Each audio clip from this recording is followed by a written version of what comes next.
A battle-hardened father, walking home after a long night shift, hears a cry for help in the dark. Two men attack a wealthy woman, but he doesn't hesitate. He charges in, saving her life with nothing but courage and instinct.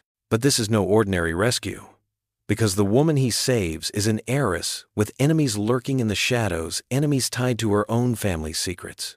As their worlds collide, what begins as a moment of survival sparks something deeper: love, trust, and a bond strong enough to shake high society to its core. Yet danger isn't done with them. Whispers of betrayal, a cousin's poisonous lies, and the return of the same men who tried to destroy her threaten to rip everything apart. Can a single dad with nothing to offer but his heart protect the heiress, who has everything to lose? Or will their love be the one thing the world refuses to let survive? Before we get into the story, comment below where in the world you are watching from today. The autumn chill nipped at Jack Turner's weathered face as he walked through the dimly lit city park. His worn work boots crunched against fallen leaves, each step carrying the weight of another long night shift. The security guard position wasn't glamorous, but it paid the bills, mostly. Jack pulled his jacket tighter, his thoughts drifting to Lily. His daughter's art supplies weren't cheap, but he'd never complain. Her talent deserved nurturing, even if it meant eating plain pasta for dinner some nights. A small smile crossed his tired face as he remembered the new watercolor painting she'd proudly shown him yesterday. A sunset over their modest apartment building that somehow looked magical through her eyes. Almost home, he muttered to himself, checking his watch. 6:15 a.m. Just enough time to grab a quick shower before making Lily breakfast before school. The park's shortcut would save him 15 precious minutes. The morning fog hung low between the trees, creating eerie shadows in the pale light. Jack's military training had never quite left him. His eyes automatically scanned his surroundings, noting the empty benches and still playground equipment. Everything seemed normal, peaceful even, until a woman's scream pierced the quiet morning air. Jack's body tensed, his senses suddenly alert. The cry came again, closer this time, followed by sounds of struggle. Without hesitation, he broke into a run, following the sounds to a nearby walking path. Two masked men in dark hoodies had cornered a well-dressed woman against a tree. One yanked at her expensive-looking purse while the other pushed her roughly to the ground. The woman, tall, elegant, even in her distress, tried to hold on to her bag, her face a mixture of fear and determination. "Please, don't," she gasped as one of the muggers twisted her arm. Jack's training kicked in instantly. He assessed the situation in seconds. Two attackers, no visible weapons, one civilian in danger. His footsteps were nearly silent as he approached, years of tactical experience guiding his movements. "Hey!" His voice boomed across the path, deep and commanding. "Back away from her! Now!" The mugger's head snapped toward him. The larger one sneered behind his mask. "Mind your own business, old man." Jack's stance widened, his body language projecting a calm threat. "This is my business." He moved closer, deliberate and controlled. "Last warning, let her go." The smaller mugger hesitated, but his partner lunged at Jack, throwing a wild punch. Jack sidestepped smoothly, using the attacker's momentum against him. With practiced efficiency, he grabbed the man's arm and twisted, forcing him face first into a nearby tree. The second mugger released the woman's purse and backed away. "Crazy fool!" he shouted at his partner. "Let's go!" Jack maintained pressure on the first attacker's arm. "Good choice," he said coldly. "Now run." He released his hold, and the man stumbled away, clutching his arm. Both muggers fled, disappearing into the morning fog like shadows. Heavy breathing filled the sudden quiet.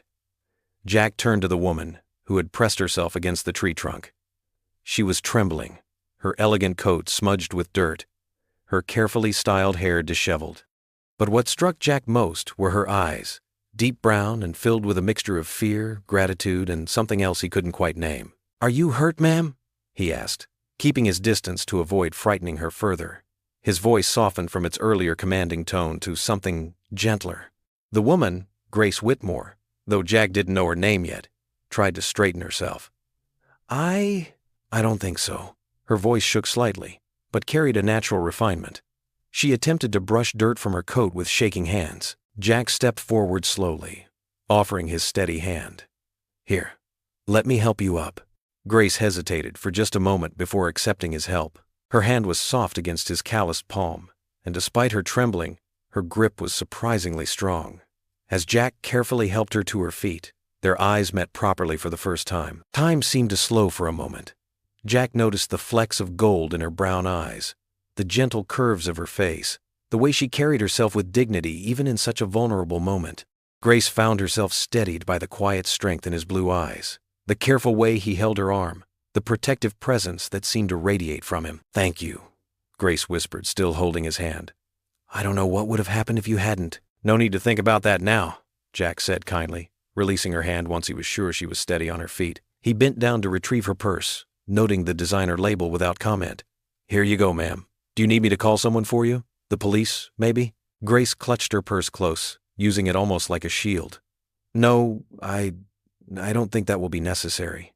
She looked around, seeming to get her bearings. "I just need a moment." Jack noticed she was still shaking, though trying to hide it. His natural protectiveness, the same instinct that made him such a good father to Lily, wouldn't let him just walk away. "At least let me make sure you get somewhere safe. The park isn't the best place to be alone right now." She looked at him then, really looked at him, taking in his security guard uniform, his tired but kind face, the way he stood alert but non-threatening. In that moment, Grace felt safer than she had in a long time, though she couldn't have explained why. Their eyes met again, and something passed between them. An understanding, a connection, a spark of recognition between two souls who had known their share of loneliness. Neither could have known in that moment how this chance encounter would change both their lives forever. "Please, you must let me give you a ride home," Grace said, her hand still trembling slightly as she reached for her phone. "It's the least I can do after what you did for me." Jack shifted uncomfortably, his military-trained posture straight and rigid. "That's not necessary, ma'am. I just need to pick up my daughter from her study group, and our apartment isn't far." "Your daughter?" Grace's eyes softened. "All the more reason, please, I insist." She was already dialing her chauffeur before Jack could protest further. "James? Yes, could you bring the car around to the east entrance of Central Park? Thank you." Jack ran a hand through his salt and pepper hair, looking uncertain. His instincts told him to politely decline. He wasn't comfortable accepting favors from strangers, especially wealthy ones. But the genuine concern in Grace's eyes made him pause. "My daughter Lily's at the library," he explained, his voice gruff but gentle. "She's studying with friends for a big test. We'll pick her up first," Grace said firmly, her designer heels clicking against the pavement as she led the way to the park entrance. "I won't take no for an answer, Mr. Turner. Not after what you did." A sleek black town car pulled up moments later. The chauffeur, an older man with silver hair and a kind face, stepped out and opened the door. Grace gestured for Jack to enter first, but he shook his head. "Ladies first," he said quietly, and Grace smiled at his old-fashioned courtesy. The leather seats were butter-soft, and Jack felt out of place in his worn security guard uniform. He gave James the library address, then sat back, trying not to fidget. The car's interior smelled of leather and subtle perfume. "Grace's?" he assumed. "You mentioned Lily's studying?" Grace asked, breaking the silence. "What grade is she in?" "Senior year," Jack replied, his voice warming with pride. "She's applying to art schools, hoping for a scholarship. He paused, choosing his words carefully. "She's got real talent." They pulled up to the library just as Lily emerged with her friends. Jack rolled down his window. "Lily, over here!" Lily Turner looked up, her dark hair pulled back in a messy bun, art portfolio tucked under one arm. Her eyes widened at the sight of the luxury car. She hurried over, confusion clear on her face. "Dad?" She peered into the car, taking in the elegant woman beside her father. "What's going on?" "Hop in, sweetheart," Jack said, opening the door. "This is Ms. Whitmore. He glanced at Grace, unsure how to explain. "Your father helped me out of a very dangerous situation tonight," Grace supplied smoothly, moving over to make room. "I'm Grace Whitmore, and I'm very grateful to him." Lily slid in, clutching her portfolio to her chest. "Oh, are you okay?" "Thanks to your father, yes." Grace's eyes caught sight of the portfolio. "You're an artist?" Lily blushed, ducking her head. "I try to be." I want to be." She's being modest. Jack said, his voice full of quiet pride. "Show Miss Whitmore that sunset piece you did last week, Lily." Lily hesitated, then carefully opened her portfolio. Grace leaned forward with genuine interest as Lily pulled out a watercolor painting of their apartment building at sunset, the ordinary brick structure transformed by golden light and deep shadows. "This is extraordinary," Grace breathed, studying the painting. "You have a remarkable eye for light and composition." Lily's face lit up at the praise, and Jack felt his chest tighten with emotion. His daughter deserved to hear words like that more often. The car wound through the city streets as Grace asked Lily thoughtful questions about her art, her college plans, her dreams. Jack watched the interaction, noting how naturally Grace drew his usually shy daughter out of her shell. As they approached their apartment building, Grace suddenly straightened. "I have an idea. Please, both of you must come to dinner at my home tomorrow evening." "Oh, we couldn't possibly," Jack began, but Grace held up a hand. "I absolutely insist. You saved me from those thugs, Mr. Turner. The least I can do is thank you properly with a good meal." She turned to Lily. "And I'd love to show you my art collection. I have several pieces I think might interest you." Lily's eyes sparkled with excitement, and Jack felt his resistance wavering. "Please, Dad," Lily whispered. "can we?" Jack looked at his daughter's hopeful face, then at Grace's warm, sincere expression. He'd spent so long keeping the world at arm's length, protecting himself and Lily from disappointment. But something about Grace's genuine gratitude and kindness made him want to take a chance. "What time should we arrive?" he asked finally, and Grace's face broke into a radiant smile. 7 o'clock? She pulled out a business card and wrote her address on the back. "I'll have James pick you up. And please, don't argue, it's easier than giving directions." The car stopped in front of their building. Jack helped Lily out, then turned back to Grace. "Thank you for the ride, Miss Whitmore." "Grace, please," she corrected gently. "And thank you, Mr. Turner, for everything." "Jack," he replied with a small smile. "Just Jack." They watched the black car glide away into the night. Lily clutched her portfolio, still looking slightly dazed. "Dad, did that really just happen?" Jack put an arm around his daughter's shoulders, guiding her toward their building's entrance. "Come on, kiddo. Let's get some sleep. Looks like we have dinner plans tomorrow." The morning light streamed through the small kitchen window of the Turners' apartment as Jack stood at the counter, staring at his coffee. Lily sat across from him at their worn kitchen table, practically bouncing in her chair with excitement. "Dad, we have to go." Lily's eyes sparkled with enthusiasm. "Do you know what this could mean? This is like something out of a movie." Jack took a slow sip from his mug, his weathered face creased with concern. "Honey, people like us, we don't usually mix with people like Mrs. Whitmore. There's a reason they call it high society." "But she invited us," Lily insisted, pushing her dark hair behind her ears. "She seems really nice, Dad. And she specifically asked for both of us to come." Jack studied his daughter's hopeful expression. At 17, she still had that beautiful ability to see the best in everything, despite their struggles. His eyes drifted to the college brochures stuffed in her backpack. Dreams that seemed just out of reach on a security guard's salary. "I don't want you getting your hopes up about anything," he said carefully. "This is just a thank you dinner, nothing more." Lily rolled her eyes good-naturedly. "Dad, when was the last time you did something just for fun? Something different?" The question hit home. Since Sarah's death 5 years ago, Jack had focused solely on providing stability for Lily. Adventure, romance, socializing. These had all taken a back seat to making ends meet. "I'll need to iron my blue shirt," he muttered, which made Lily jump up and hug him. "I'll call Jenny and see if I can borrow that navy dress she wore to homecoming," she said, already pulling out her phone. "You know, the simple one?" The rest of the day passed in a blur of preparation. Jack meticulously pressed his best shirt, the one he usually saved for church, and polished his only pair of dress shoes until they gleamed. He trimmed his mustache, actually used the hair product Lily had given him last Christmas, and stood before the mirror feeling like he was preparing for a military inspection. In her room, Lily was twirling in Jenny's borrowed dress. It was a modest A-line in deep blue that made her look older than her 17 years. She'd pulled her hair back with a silver clip, a gift from her mother, and wore the small pearl earrings that had been Sarah's. "You look beautiful, sweetheart," Jack said from her doorway, his throat tight. "Just like your mom."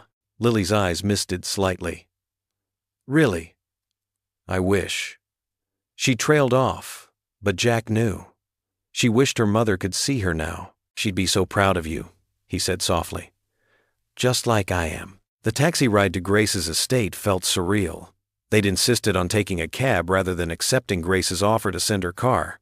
Jack's pride wouldn't bend that far. As they left their familiar neighborhood behind, the houses grew larger, the streets wider, the gardens more manicured. Look at those gates, Lily whispered as they turned onto Maple Heights Drive. Each mansion was set back from the road, hidden behind elaborate iron gates and perfectly trimmed hedges. Jack's hands clenched slightly in his lap. Everything here screamed money and privilege. A world so far removed from their modest apartment that it might as well be another planet. What had he been thinking, accepting this invitation? The taxi pulled up to number 42, and Jack's military training couldn't stop his sharp intake of breath. Grace's house was a 3-story Georgian mansion with white columns and climbing roses. A fountain played in the circular driveway, and warm lights glowed from dozens of windows. "Oh my gosh," Lily breathed, her eyes wide. "It's like a palace." Jack paid the taxi driver and stood for a moment, taking in the grandeur before them. His combat boots had once walked through desert palaces in far-off lands, but somehow this felt more foreign.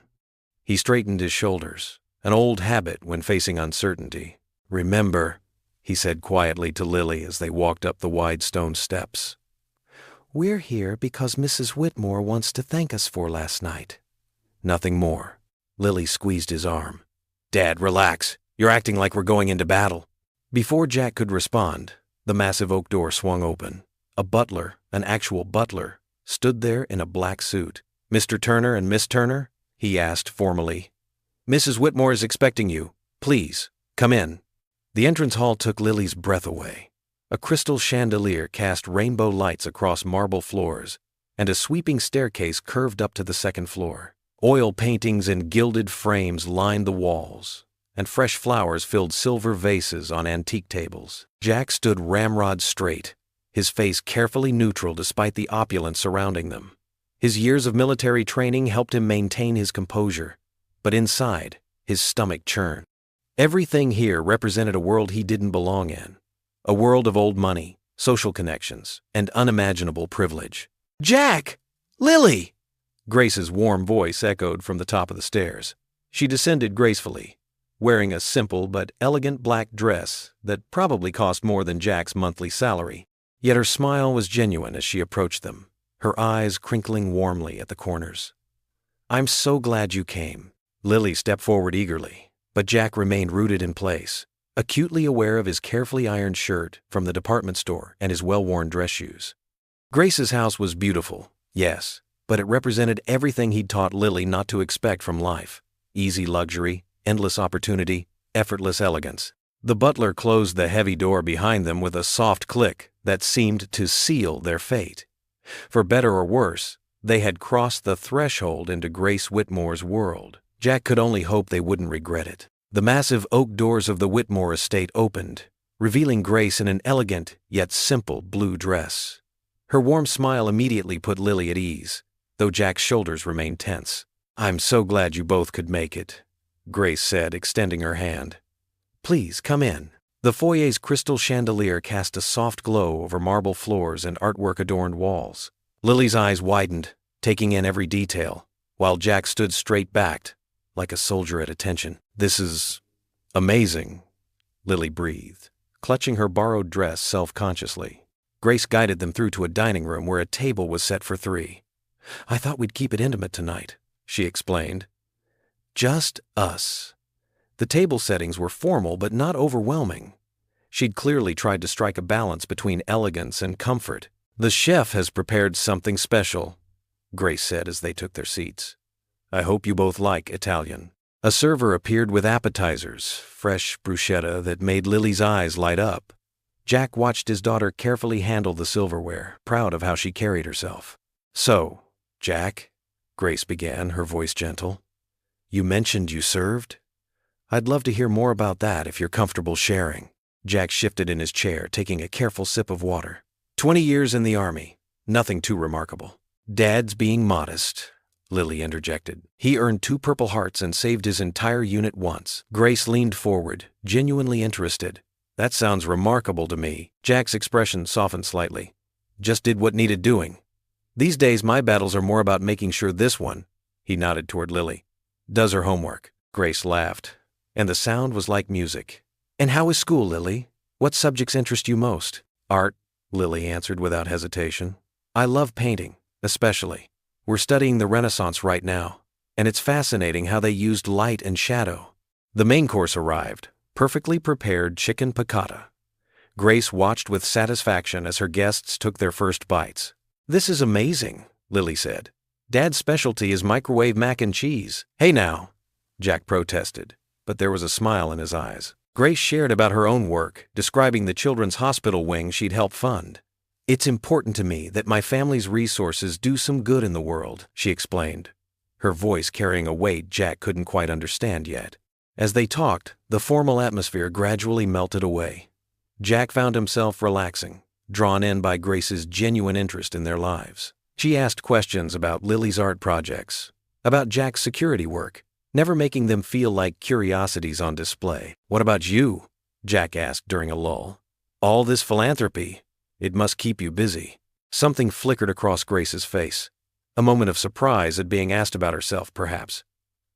It does. But sometimes I wonder if it's enough. Writing checks is easy. The hard part is making sure the money actually helps people. Lily set down her fork, gathering courage. Would it be okay if I showed you some of my artwork? I have photos on my phone. I'd love that, Grace said warmly. She moved her chair closer as Lily pulled out her phone, scrolling through images of watercolors and oils. Jack watched the two of them bend their heads together over the phone screen, struck by how natural they looked. Grace's genuine enthusiasm for Lily's work was obvious, and his daughter was practically glowing under the attention. These are wonderful, Lily, Grace said. You have real talent. Are you thinking about art school? Lily's smile dimmed slightly. Maybe someday. Right now, we're focusing on community college options. Jack's jaw tightened, and Grace noticed. She quickly steered the conversation to lighter topics as dessert was served, a delicate tiramisu that had Lily declaring it the best thing she'd ever tasted. After dinner, Grace stood. Would you like to see the art collection? My father was quite passionate about collecting American painters. She led them down a hallway lined with landscapes and portraits. Lily moved from piece to piece in reverent awe, while Jack found himself watching Grace. Her posture had changed subtly. There was a tension in her shoulders that hadn't been there during dinner. This was his pride and joy, Grace said, stopping before a large canvas depicting a stormy seascape. Edward Hopper. Dad spent years tracking it down. Her voice carried a complex mix of emotions, pride, sadness, something else Jack couldn't quite identify. It's incredible, Lily whispered, studying the way the painted lighthouse beam cut through the darkness. He had an eye for beauty, Grace continued, her fingers trailing along the frame. Though sometimes I think he saw art as just another asset, something to acquire and display. Jack noticed how she spoke of her father in short, careful sentences, as if measuring each word. There was a story there, hidden behind her composed expression and perfect posture. These pieces should be shared, Grace said, more to herself than her guests. Beauty like this. It's meant to inspire people, to give them hope. She looked at Lily, who was still captivated by the hopper. That's what art should do, don't you think? Yes, Lily agreed fervently. That's exactly what I want my paintings to do someday. Jack watched Grace, watching his daughter, saw something soft and determined settle in her expression. He recognized it. It was the same look he got when he figured out a way to help Lily chase her dreams. The tour continued through the gallery, but Jack kept noticing how Grace's voice would catch slightly when mentioning her father, how her smile would fade at certain paintings. Each piece seemed to carry a weight beyond its artistic value, some memory or moment that Grace carried like a hidden burden. They stopped before a small, abstract piece, all bold colors and sharp lines. This was the last one he bought, Grace said quietly. Just a month before. She trailed off, then squared her shoulders.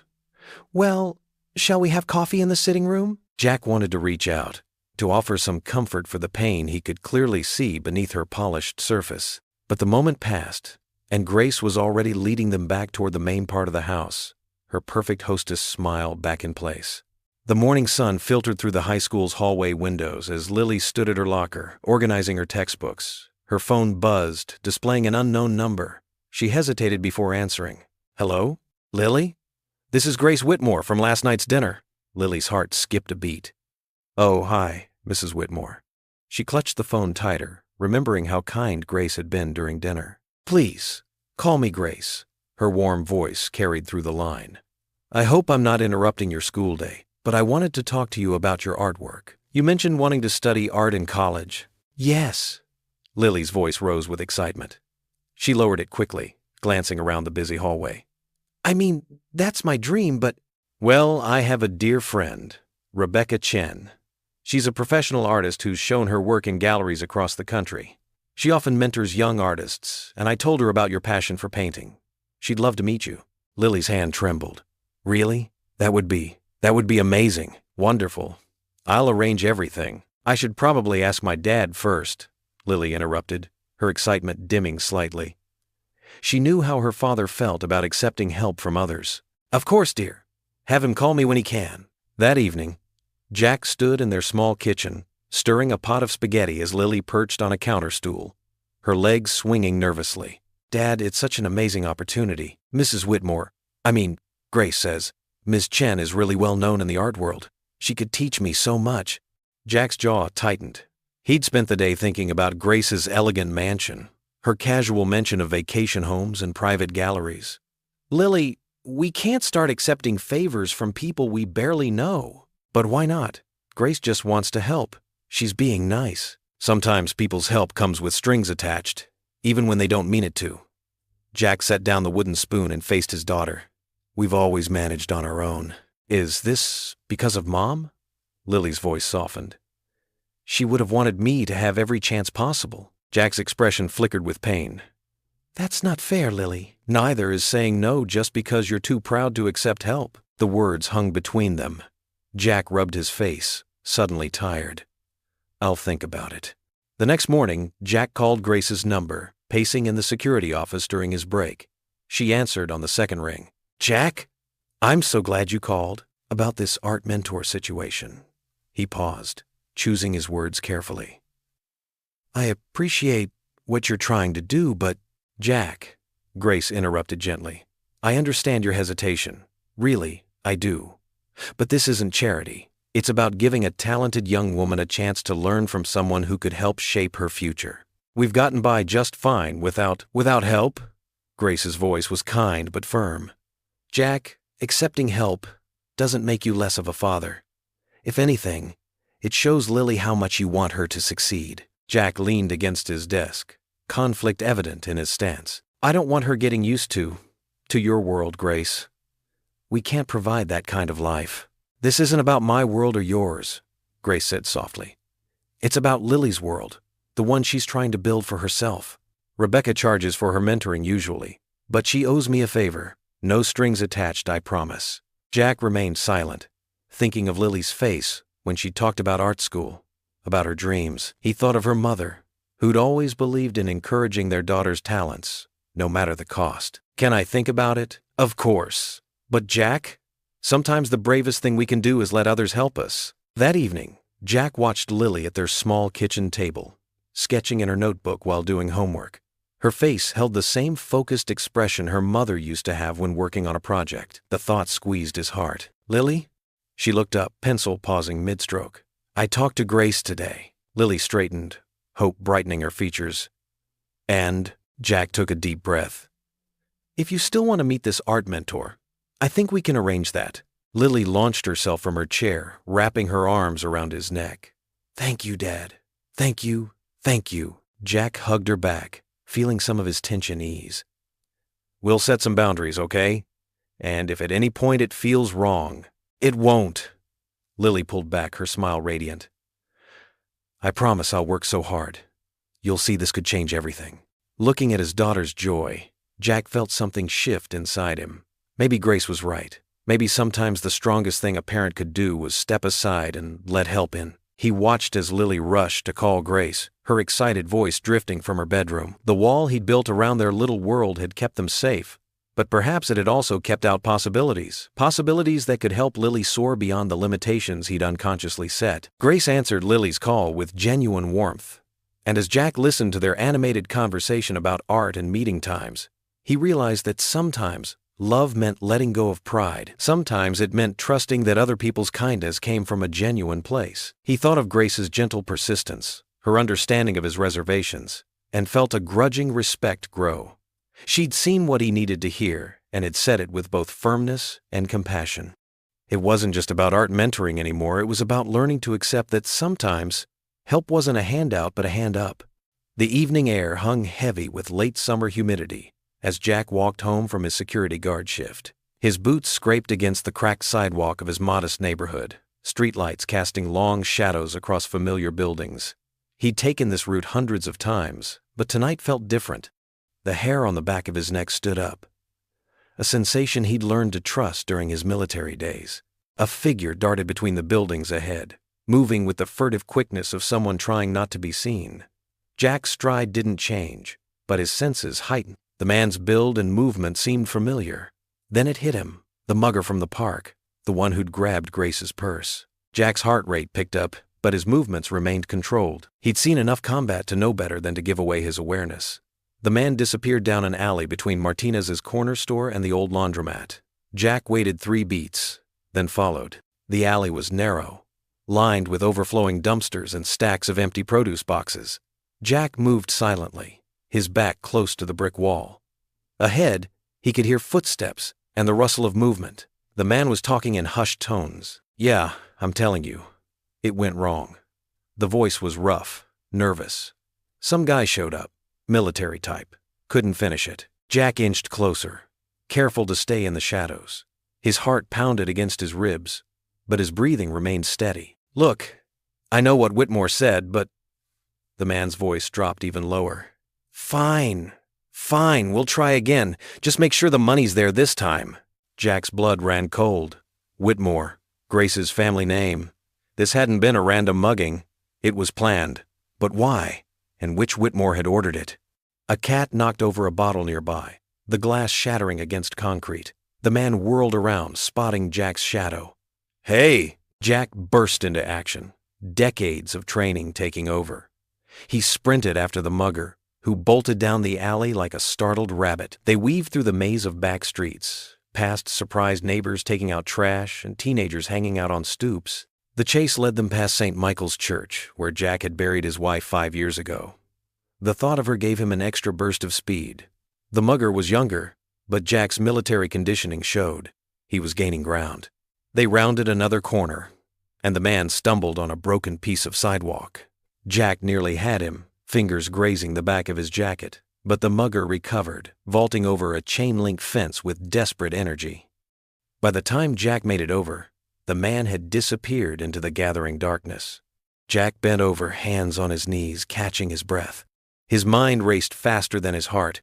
Grace was in danger, real danger. Not from random criminals, but from something connected to her own family. The memory of her sadness when speaking about her father at dinner suddenly took on new meaning. He straightened up, looking at his watch.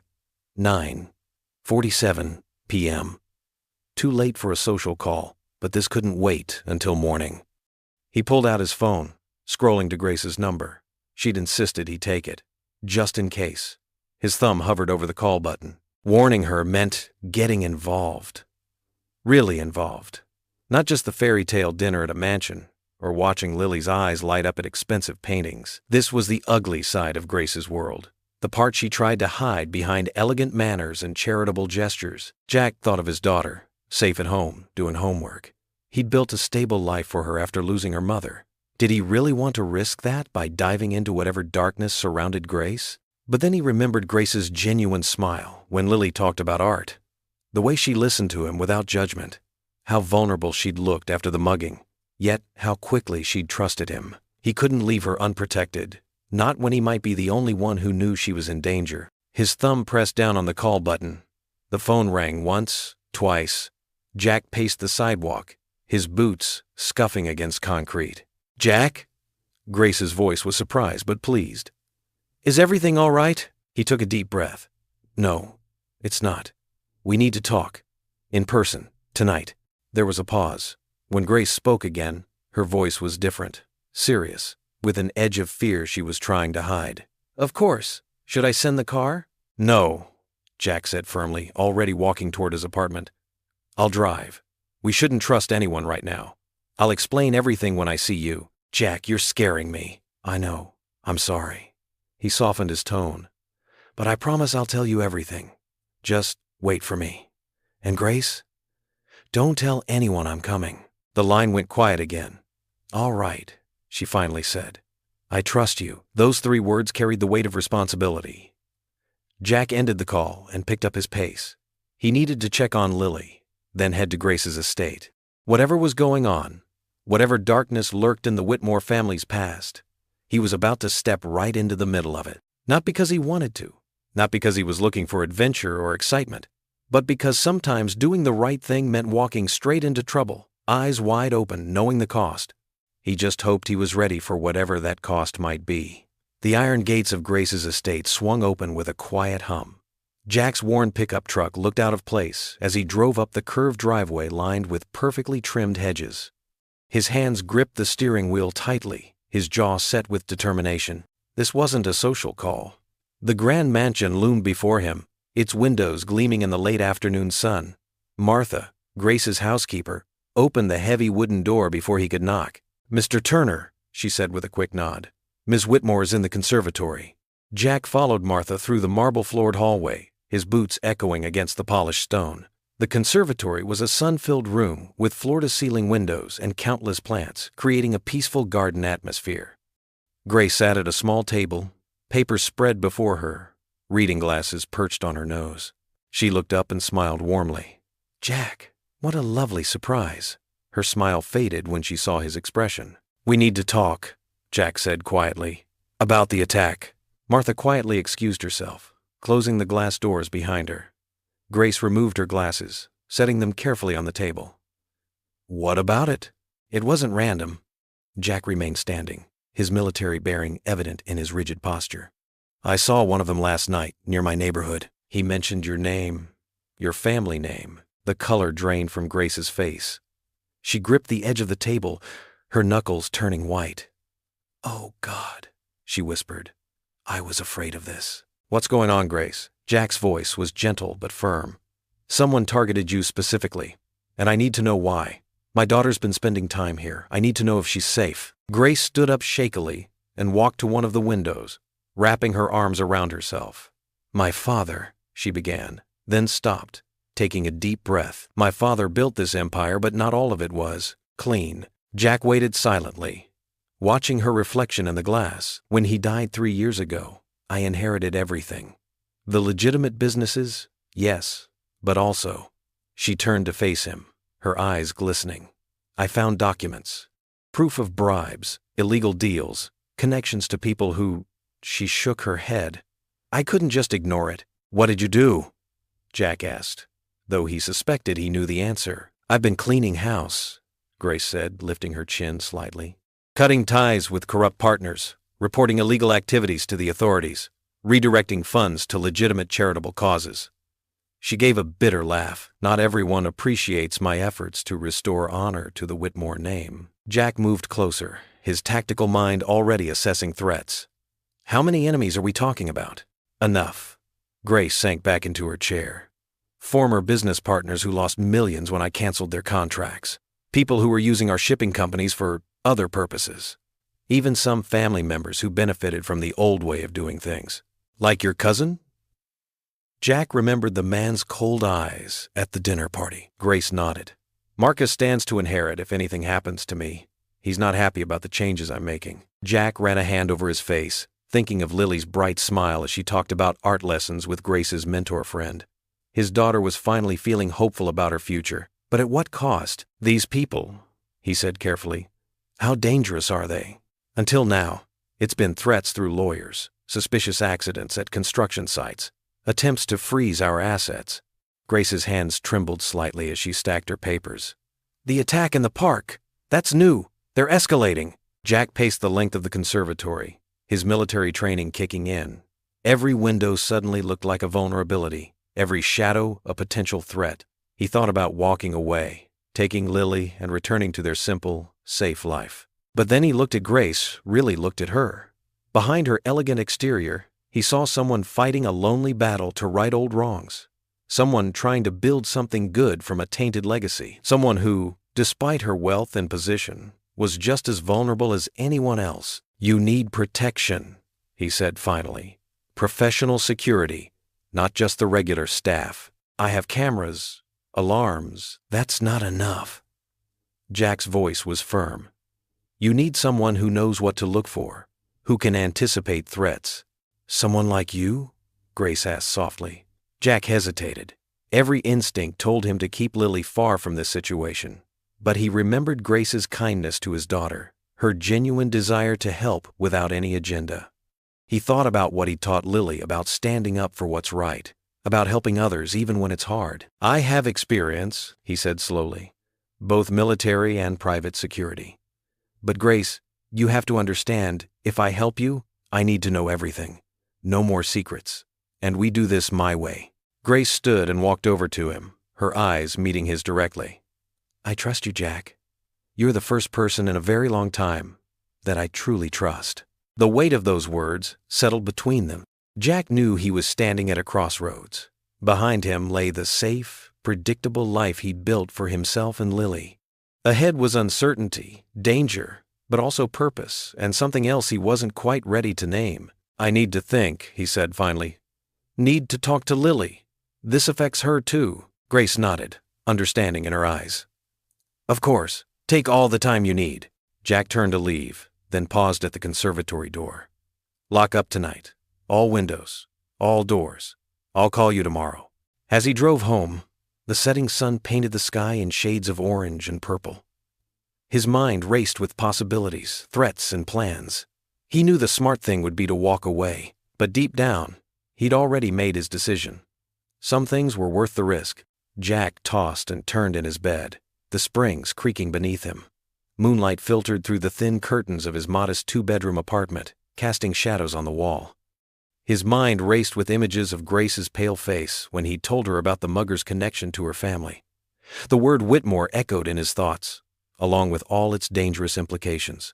He rolled onto his side, punching his pillow into a more comfortable shape. The veteran in him wanted to help to protect someone in danger. But the father in him knew better. He had Lily to think about, his beautiful, talented daughter who deserved a safe, normal life. The sound of soft footsteps in the hallway made him sit up. A thin strip of light appeared under his door. "Dad?" Lily's voice was barely above a whisper. "Are you awake? Come in, sweetheart." Lily pushed the door open, her long hair messy from sleep. She wore her favorite oversized t-shirt with paint splatters on it, her unofficial pajamas. "I heard you moving around. Sorry if I woke you," Jack said, patting the edge of the bed. She sat down, pulling her knees to her chest. "You're worried about Ms. Whitmore, aren't you?" Jack ran a hand through his gray-streaked hair. "It's complicated, Lily, because of what you heard that man say. About her last name, he shouldn't have been surprised she'd figured it out. Lily had always been perceptive, just like her mother. Yes, there might be people who want to hurt her, bad people. Then she needs help," Lily said simply, as if it were the most obvious thing in the world. "She needs you. It's not that simple. I have to think about keeping you safe." Lily's face softened in the dim light. "Dad, you've spent my whole life protecting me. Ever since Mom died, you've given up everything to make sure I'm okay." She reached for his hand. "But you can't use me as an excuse to not help someone else." Jack's throat tightened. "When did you get so wise? I learned from you." She squeezed his hand. "Ms. Whitmore is kind. She's lonely. And now she's scared. We can't just abandon her." The words hit home. Jack thought about Grace's elegant exterior and the sadness that seemed to live behind her eyes. He thought about how she'd looked at Lily with such genuine warmth, how she'd spoken about wanting to help without expecting anything in return. "We'll need to be careful," he said finally. Lily's face broke into a smile. "I'll call her first thing in the morning." By noon the next day, they were pulling up to Grace's estate again. This time, Jack noticed security cameras he hadn't seen before, and a new guard at the gate who checked their ID carefully before letting them through. Grace met them in her study, a room with floor-to-ceiling bookshelves and leather chairs that probably cost more than Jack's truck. She wore a simple blue dress, her blonde hair pulled back, making her look both elegant and vulnerable. "Thank you both for coming," she said, gesturing for them to sit. Her hands trembled slightly as she poured them tea from a silver service. "Tell us everything," Jack said gently. "From the beginning." Grace set down the teapot and sank into her chair. "My father built his empire through questionable means. I didn't know the extent of it until after he died last year. Since then, I've been trying to clean things up, make the business legitimate." She took a shaky breath. "But there are people who preferred the old way of doing things. People who see my changes as a threat to their interests." Jack leaned forward, his elbows on his knees. "The muggers? Probably hired to scare me." Grace's voice was barely above a whisper. "There have been other incidents, anonymous threats, break-in attempts." "Why haven't you gone to the police?" Lily asked. Grace gave a sad smile. "The people involved, they have connections, influence. Going to the authorities might make things worse." Jack felt his protective instincts surge. "You need better security, professional protection." "I have guards, cameras," Grace gestured vaguely. "But these people, they know all my routines, my vulnerabilities. They used to work for my father." Jack stood up and paced the room, his military training kicking in as he assessed angles, entry points, defensive positions. "I can help," he said finally, turning to face Grace. "But I need your word on something." Grace met his eyes. "Anything. Lily stays completely out of this. She goes nowhere near your business affairs, your properties, or anything connected to these threats." His voice was firm. "She continues her normal routine: school, art lessons, home. Nothing changes for her." "Dad," Lily started to protest. "No arguments," Jack said, his tone leaving no room for discussion. "This isn't negotiable." Grace stood and walked to Lily, placing a gentle hand on her shoulder. "Your father's right, dear. The best way you can help is by staying safe and continuing to pursue your dreams." She looked at Jack. "You have my word. Lily's safety comes first, always." Jack nodded, feeling some of the tension leave his shoulders. "Then we'll figure this out, together." Tears welled in Grace's eyes. "I don't know how to thank you." "Don't thank me yet," Jack said. "First, we need to understand exactly what we're dealing with. Every detail matters." They spent the next hour going over Grace's concerns, mapping out potential threats, and beginning to form a plan. Lily sat quietly, sketching in her notebook, occasionally adding an insightful comment that reminded Jack just how grown up his little girl had become. As the afternoon light began to fade, Grace walked them to the door. She caught Jack's arm gently as Lily went ahead to the truck. "Jack," she said softly, her eyes meeting his. The gratitude in them was mixed with something deeper, something that made his heart beat a little faster. "I know what you're risking by helping me, what you're sacrificing." "I'm not sacrificing anything," he replied. "I'm choosing to help someone who needs it. That's all." Grace's fingers lingered on his arm for a moment before dropping away. "Still, thank you." Jack nodded, unable to find the right words to respond to the warmth in her voice.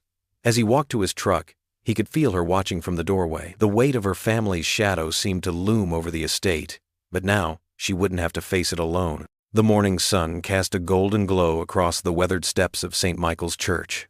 Jack Turner adjusted his tie for the third time, standing beside his pickup truck in the parking lot. The space around him filled quickly with luxury vehicles, sleek Mercedes and pristine BMWs that made his well-maintained but aging Ford look like it belonged in another world. Lily bounced on her toes beside him, wearing a floral dress she'd borrowed from her best friend. "Dad, you look fine," she said, reaching up to straighten his collar. "Stop fidgeting." Jack caught his reflection in the truck's window. His navy suit, the only one he owned, fit well enough, though it had seen better days. He'd polished his dress shoes until they gleamed, a habit left over from his military days. Grace's invitation to the church fundraiser had caught him off guard. "It's for the children's hospital," she'd explained, her eyes bright with enthusiasm. "And I'd love for you both to be there." Something in her voice had made it impossible to refuse. As they climbed the steps, Grace appeared at the entrance. She wore a simple, cream-colored dress that somehow made her look both elegant and approachable. Her face lit up when she saw them. "Jack, Lily." She hurried down to meet them. "I'm so glad you came." Her hand touched Jack's arm briefly, sending an unexpected warmth through him. Inside, the church hall had been transformed. Round tables draped in white linens filled the space, each centered with fresh flower arrangements. Well-dressed guests mingled, their jewelry catching the light from crystal chandeliers. "This way," Grace guided them to a table near the front. "I saved you seats with me." Jack noticed the curious glances from other guests, the subtle double takes as they took in his presence. He squared his shoulders, remembering countless military ceremonies where he'd stood proud under scrutiny. "Mr. Turner," a man in an expensive suit approached their table. "I'm Thomas Bradford, head of the hospital board. Grace has told us about you." His handshake was firm, but his smile didn't quite reach his eyes. "Nice to meet you, sir," Jack replied evenly. More introductions followed. Each time, Jack felt the underlying current of evaluation, the silent questioning of his presence in their midst. He answered their questions about his security work without shame, spoke of Lily's artistic talents with pride. Grace watched these interactions from nearby, her expression thoughtful. When the event organizer called for everyone's attention, she suddenly stood up. "Before we begin," Grace's voice carried across the hall, "I'd like to say something." She turned to face Jack, her eyes warm. "Many of you have asked about my guest today. Jack Turner isn't just another donor, he's the reason I can stand here at all." The room fell silent. 2 weeks ago, when 2 men attacked me in City Park, Jack didn't hesitate to help a stranger in need. He showed the kind of courage and compassion that we're all gathered here today to support. She raised her glass. "To my hero, Jack Turner." The gathered crowd echoed the toast, but Jack barely heard them. He was caught in Grace's gaze, seeing nothing but genuine appreciation there. For the first time since arriving, his shoulders relaxed. The rest of the event passed more comfortably. Other guests approached with real interest now, asking about his military service and his work. Lily charmed everyone she met, especially when she spoke about her art. As the afternoon wound down, Grace insisted on driving them home herself, dismissing her usual chauffeur.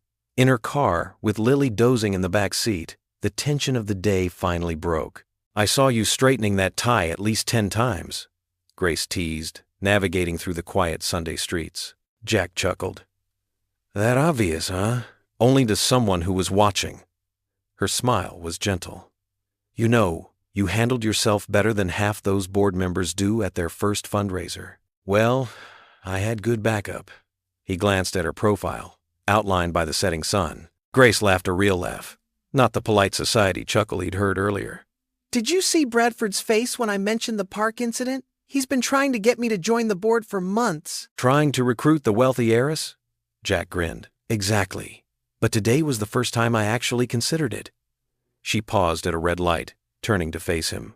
"Sometimes it takes seeing yourself through someone else's eyes to recognize what you're capable of." The light turned green, but for a moment, neither of them moved. Something unspoken passed between them, an understanding, a connection that went deeper than words. A car horn behind them broke the spell. Grace turned back to the road, but her smile remained. They drove on, trading observations about the event's more colorful moments, their laughter filling the car with a warmth that had nothing to do with wealth or status. Jack drummed his fingers on his kitchen counter, staring at his phone. The church picnic was tomorrow, and for some reason, inviting Grace felt more daunting than facing down those muggers in the park. He picked up his phone, put it down, then picked it up again. "Dad, just call her already," Lily said, rolling her eyes as she grabbed a juice box from the fridge. "You've been staring at that phone for, 20 minutes. Jack cleared his throat.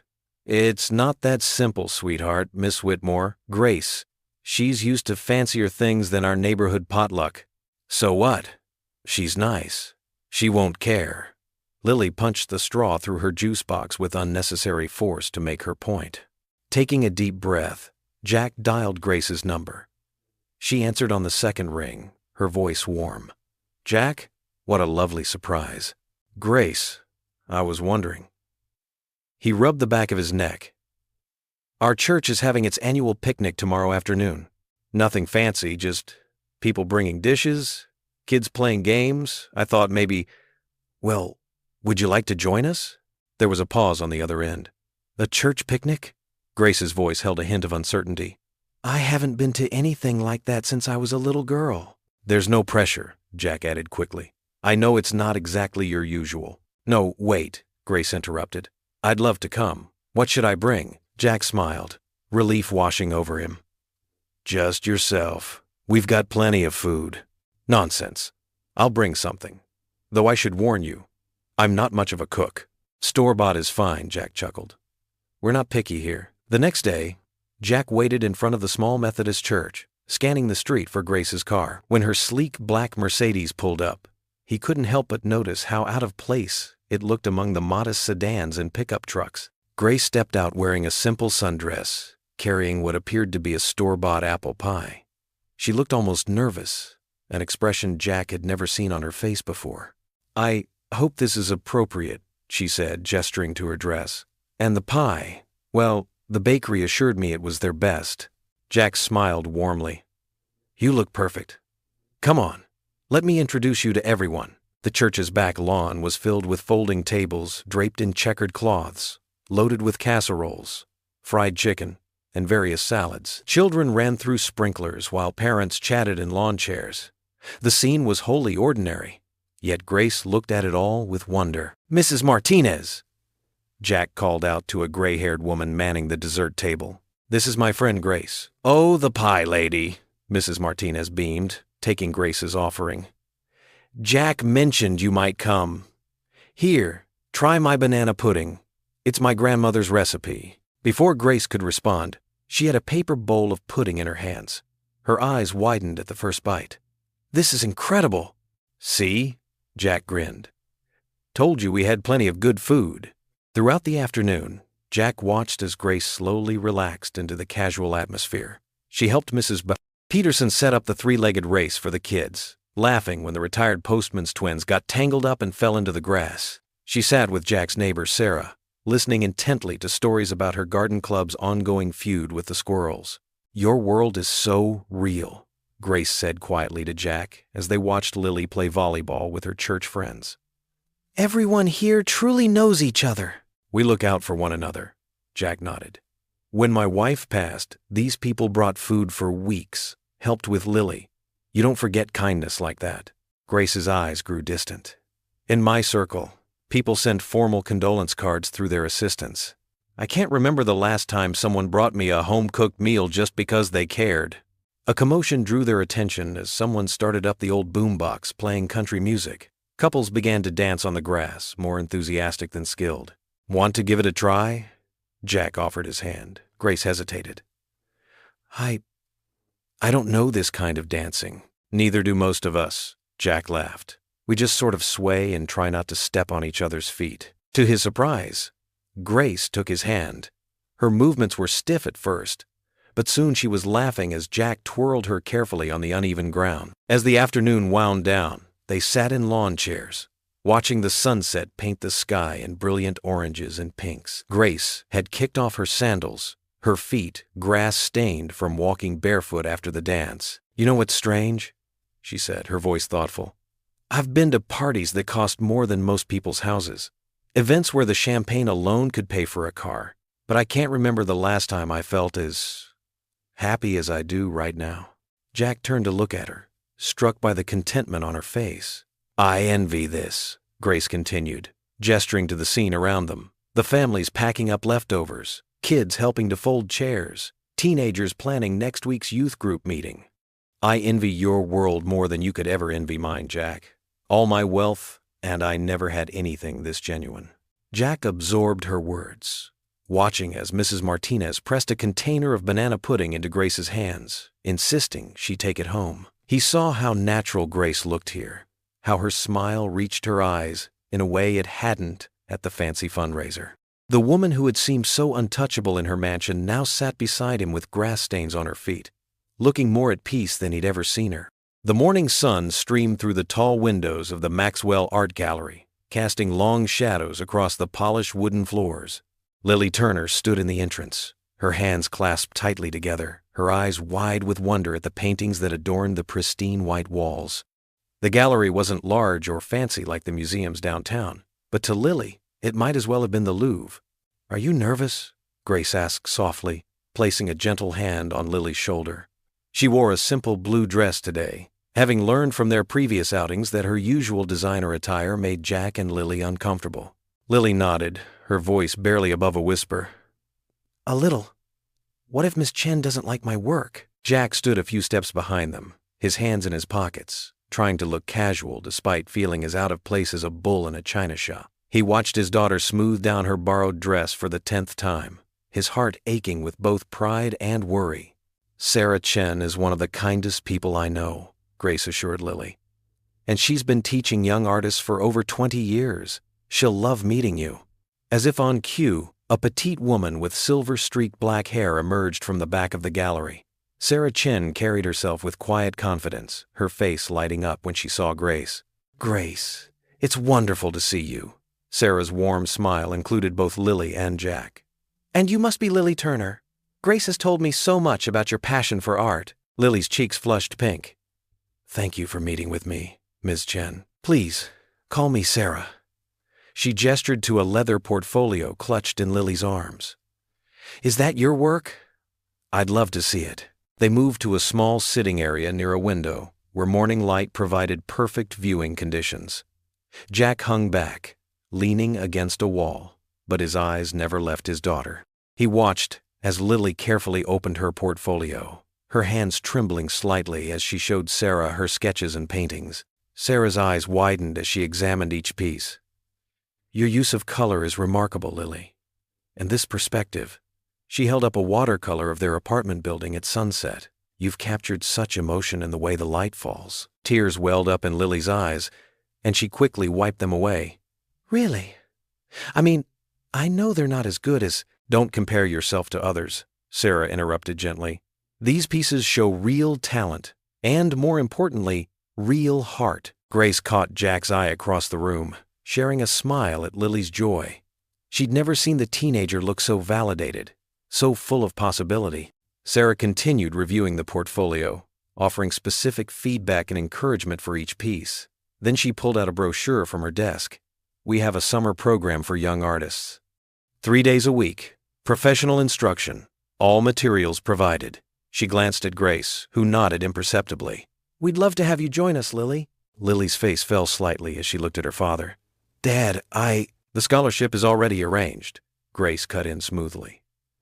"If you want it, it's yours." Jack straightened up, his jaw tightening slightly.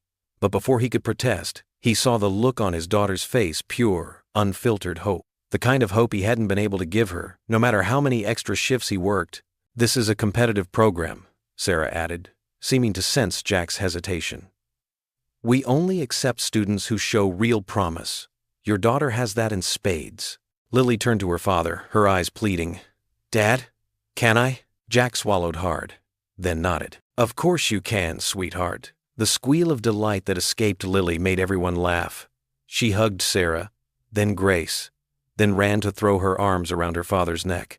"Thank you, thank you, thank you." As Sarah and Lily discussed the program details, Jack noticed Grace slip quietly toward the gallery's small courtyard.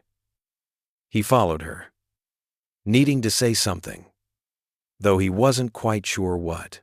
The courtyard was a peaceful space, with a small fountain burbling in the center and potted plants adding splashes of color.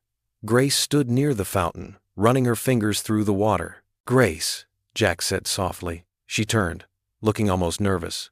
"I hope I didn't overstep. I saw her talent, and Sarah is such an amazing teacher." "You didn't overstep." Jack's voice was rough with emotion.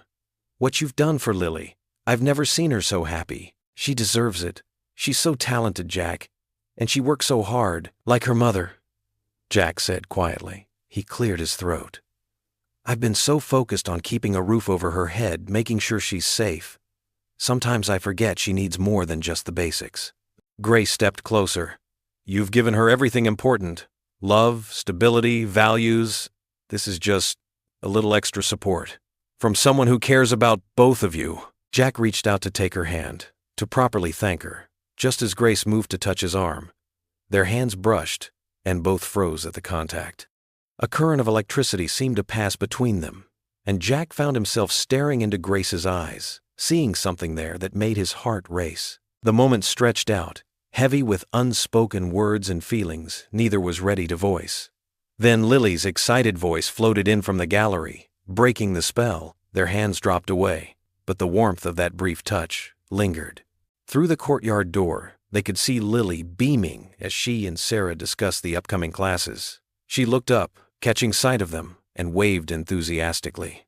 Her smile was radiant, full of dreams and possibilities that had seemed out of reach just hours before. The late afternoon sun painted Grace's estate grounds in warm, golden hues. Manicured hedges cast long shadows across the winding gravel paths, and a gentle breeze rustled through the ancient oak trees that dotted the sprawling lawn. Grace walked beside Jack, her heels exchanged for comfortable flats, her usual perfect posture slightly relaxed. "It's beautiful here," Jack said, his hands in his pockets as they followed the path around a gleaming fountain. "Must be nice having all this space to yourself." Grace's smile didn't quite reach her eyes. "That's exactly it, Jack. It's all to myself." She paused, running her fingers along the cool stone of the fountain's edge. "Do you know how many people have sat with me here just to talk, without wanting something from me?" Jack stayed quiet, sensing she needed to continue. "None," she said softly. "Until you." Grace wrapped her arms around herself, though the evening wasn't cold. "Everyone sees the estate, the art, the family name, but no one sees me. Just Grace." They continued walking, their footsteps crunching softly on the gravel. A pair of cardinals flitted between the trees, their red feathers bright against the darkening sky. "When my father passed," Grace continued, "I inherited everything. The business, the estate, the responsibility.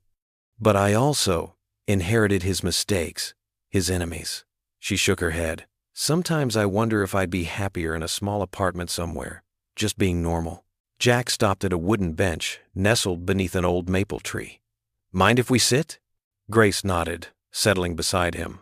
Their shoulders nearly touched, and Jack could smell her subtle perfume mixing with the sweet evening air. "After Sarah died," Jack began, his voice rough with emotion, "I thought I had to be everything for Lily.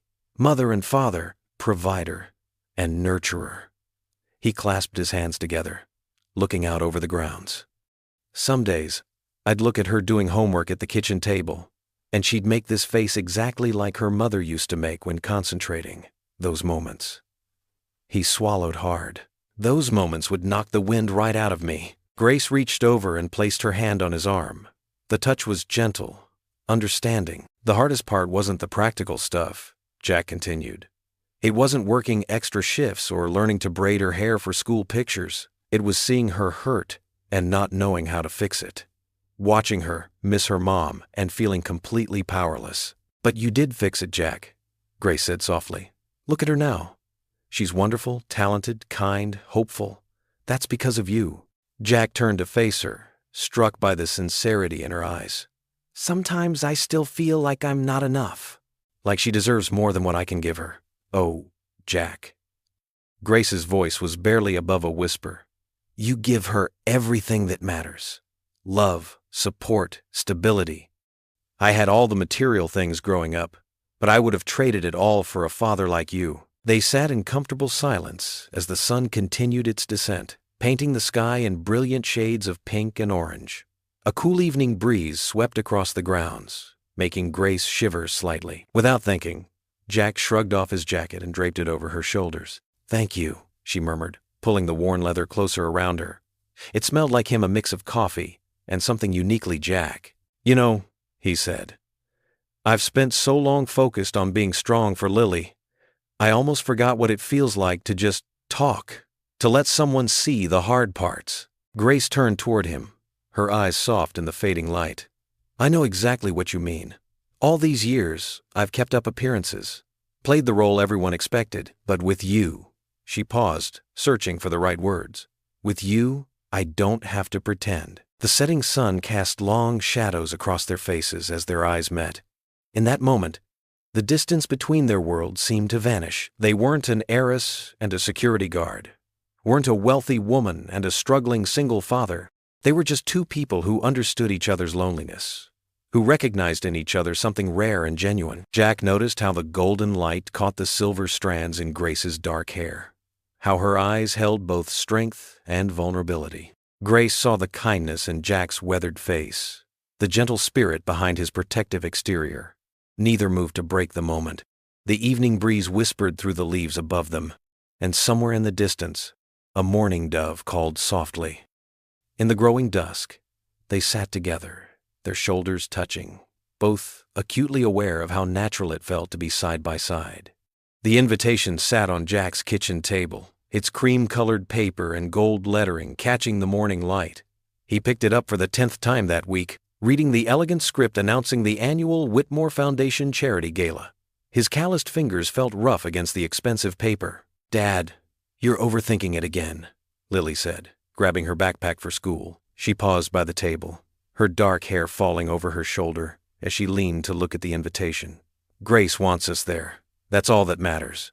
Jack ran a hand through his graying hair. It's not that simple, sweetheart. This is different from church picnics and art galleries. "That's why we went shopping, remember?" Lily gestured to the garment bags hanging by the door. A new tuxedo for him and a midnight blue dress for her. Grace had insisted on helping them find the perfect outfits, though Jack had firmly paid for his own. The evening of the gala arrived too quickly. Jack adjusted his bow tie in the mirror, his military training showing in his straight posture. The tuxedo fit perfectly, but he felt like he was wearing a costume. Lily appeared in the doorway, looking grown-up in her elegant dress. "You look beautiful, kiddo," Jack said, his voice thick with emotion. "And you look handsome, Dad." She straightened his tie with careful fingers. "Grace won't be able to take her eyes off you." They arrived at the Grand Hotel in downtown, where valets in red jackets whisked away expensive cars.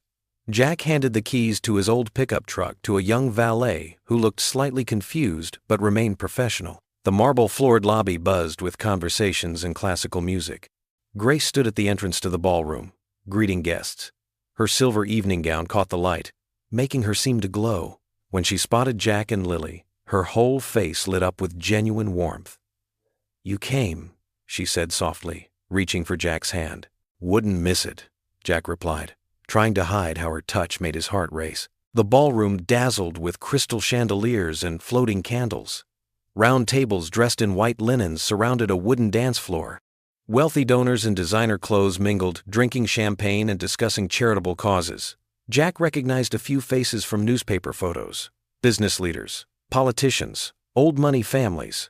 "This way." Grace led them to a table near the front. "You're sitting with me." Lily's eyes were wide, taking in everything.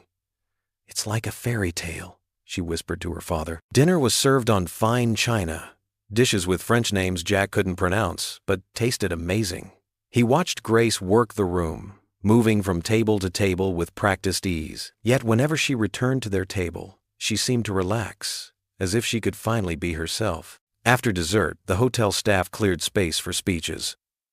Grace's cousin Edward spoke first about the foundation's achievements. Then Grace stood and made her way to the podium, her silver dress shimmering under the spotlights.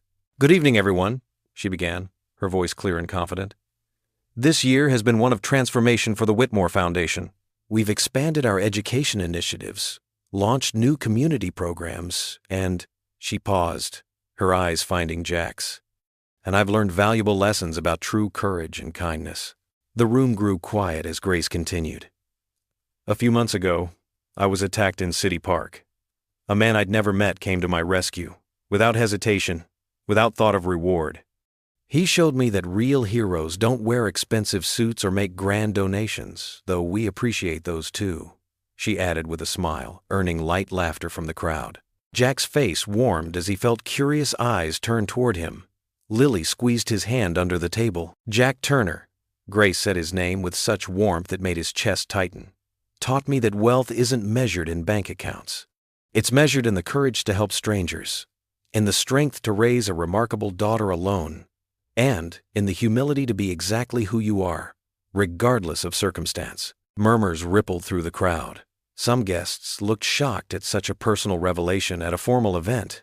Others seemed touched by Grace's sincerity. "So while we celebrate our foundation's work tonight, I want to thank my hero, not just for saving me from those attackers, but for showing me what real value looks like." Grace raised her champagne glass. "To Jack Turner, And to all the everyday heroes who make our world better through simple acts of kindness." The audience applauded, following Grace's lead in raising their glasses. Jack sat straight-backed, military training helping him maintain composure despite the emotion welling in his chest. Lily beamed beside him, proud tears in her eyes. After the speeches, couples filled the dance floor. Grace made her way back to their table, her cheeks flushed from speaking. "I hope that wasn't too much," she said softly to Jack. He stood, finding strength in her courage to be vulnerable. That was. He struggled to find words that wouldn't sound awkward or insufficient. "Thank you. Dance with me?" Grace held out her hand. Jack hesitated only a moment before taking it. As they moved to the dance floor, he noticed some people still watching them, but for the first time that evening, he didn't care. Grace fit perfectly in his arms, her head resting lightly against his shoulder as they swayed to the music. Something shifted in Jack's heart as they danced. The weight of loneliness he'd carried since losing his wife felt lighter. Grace's words at the podium echoed in his mind. About value. About being exactly who you are. Here was this remarkable woman who could have anyone, choosing to dance with him, to praise him publicly, to see him for exactly who he was. As the music played softly, and Grace's hand remained warm in his, Jack allowed himself to feel something he hadn't felt in years. Hope. Hope that love might be possible again. Hope that his heart, scarred but healing, could make room for someone new. In Grace's eyes, he saw not just gratitude or friendship, but possibility. And for the first time in a very long time, that didn't frighten him. The grand ballroom of the Whitmore estate sparkled with crystal chandeliers and polished marble floors. Jack stood near a Roman-style pillar, tugging at his rented tuxedo's collar.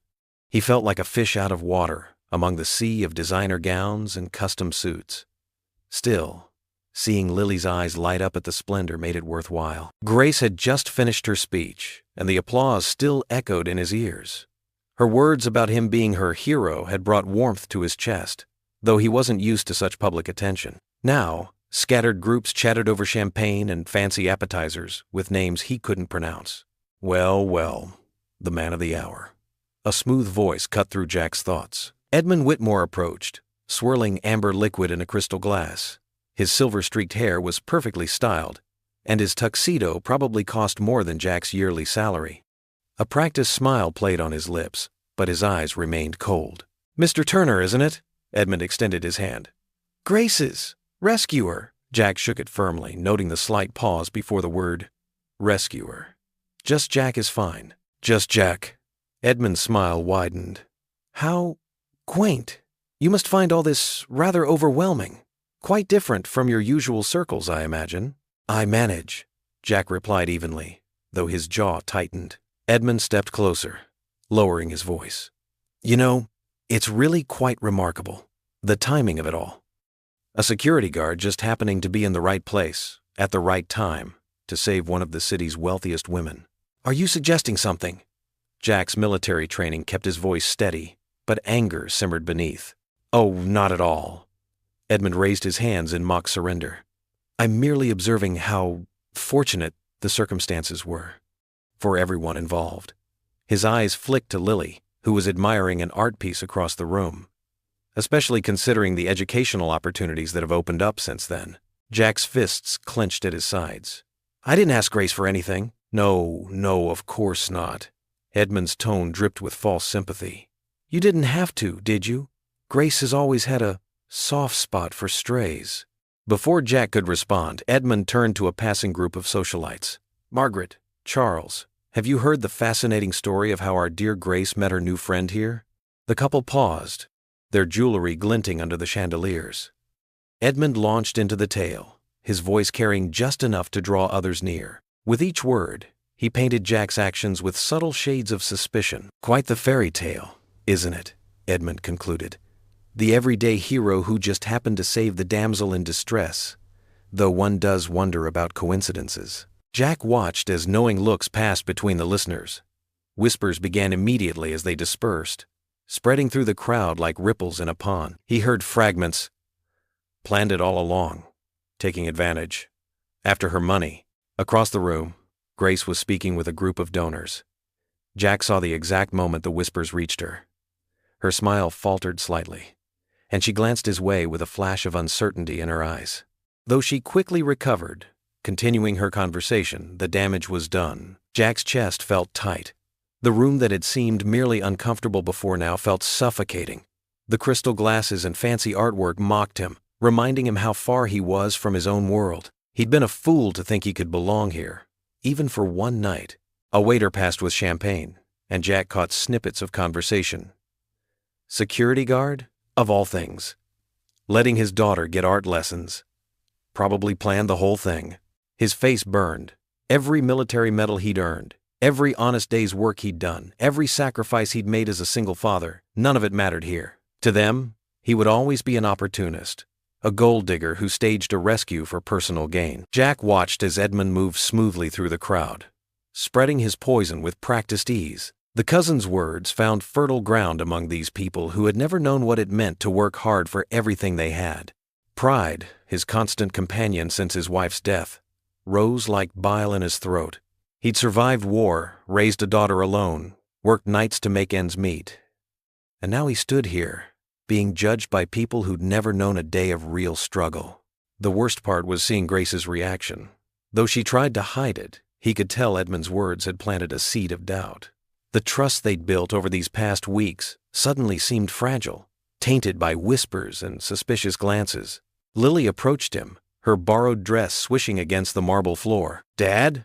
Are you okay? You look upset." Jack forced a smile for his daughter's sake, but inside, his humiliation hardened into something bitter and sharp. He'd been right all along.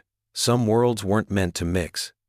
He didn't belong here, and no amount of fancy speeches or charity galas could change that fact. The morning sun cast long shadows across Grace's garden as Jack stood rigidly by the ornate fountain, his hands clasped behind his back in military fashion. His face was drawn, the previous night's joy replaced by a deep hurt that etched lines around his eyes. Grace hurried down the stone path toward him, her heels clicking against the pavement, her elegant blue dress catching the breeze. "Jack, I'm so glad you came," she said, reaching for his hand. But he stepped back, maintaining a careful distance. "I heard what they were saying last night," Jack said, his voice low and controlled. "About my intentions." Grace's face fell. "Edmund has always been jealous. Please don't listen to—" "It's not just Edmund," Jack cut in, running a hand through his graying hair. "I saw the way everyone looked at us. The whispers, the smirks." His shoulders tensed as he recalled the cutting remarks and sideways glances from the previous evening. "Those people don't matter," Grace insisted, taking a step closer. "I know who you are, Jack. You're the most honest man I've ever met." Jack let out a bitter laugh. "Do you? Or do you just see what you want to see?" He gestured at the sprawling estate around them. "Look at this place, Grace. Look at your world. I was fooling myself thinking I could belong here." Grace's eyes welled with tears. "You do belong. You've shown me what real kindness looks like, what it means to live with purpose instead of pretense." "And what about Lily?" Jack's voice cracked slightly. "She's already dealing with so much. I can't let her become the subject of gossip, the poor girl whose father tried to marry into money." "Nobody who matters believes that," Grace pleaded, reaching for him again. This time, her fingers brushed his arm before he pulled away. "Lily loves coming here. She's flourishing with her art mentor. Please don't take that away from her." Jack's jaw tightened. "She'll understand. She always has." He squared his shoulders, falling back on his military bearing like armor. "I appreciate everything you've done for us, Grace. But this, whatever this is between us, it needs to end." Grace felt her chest constrict. "Jack, please, don't let other people's spite destroy something real." Her voice trembled. "I care about you. And Lily, more than I've cared about anyone in years."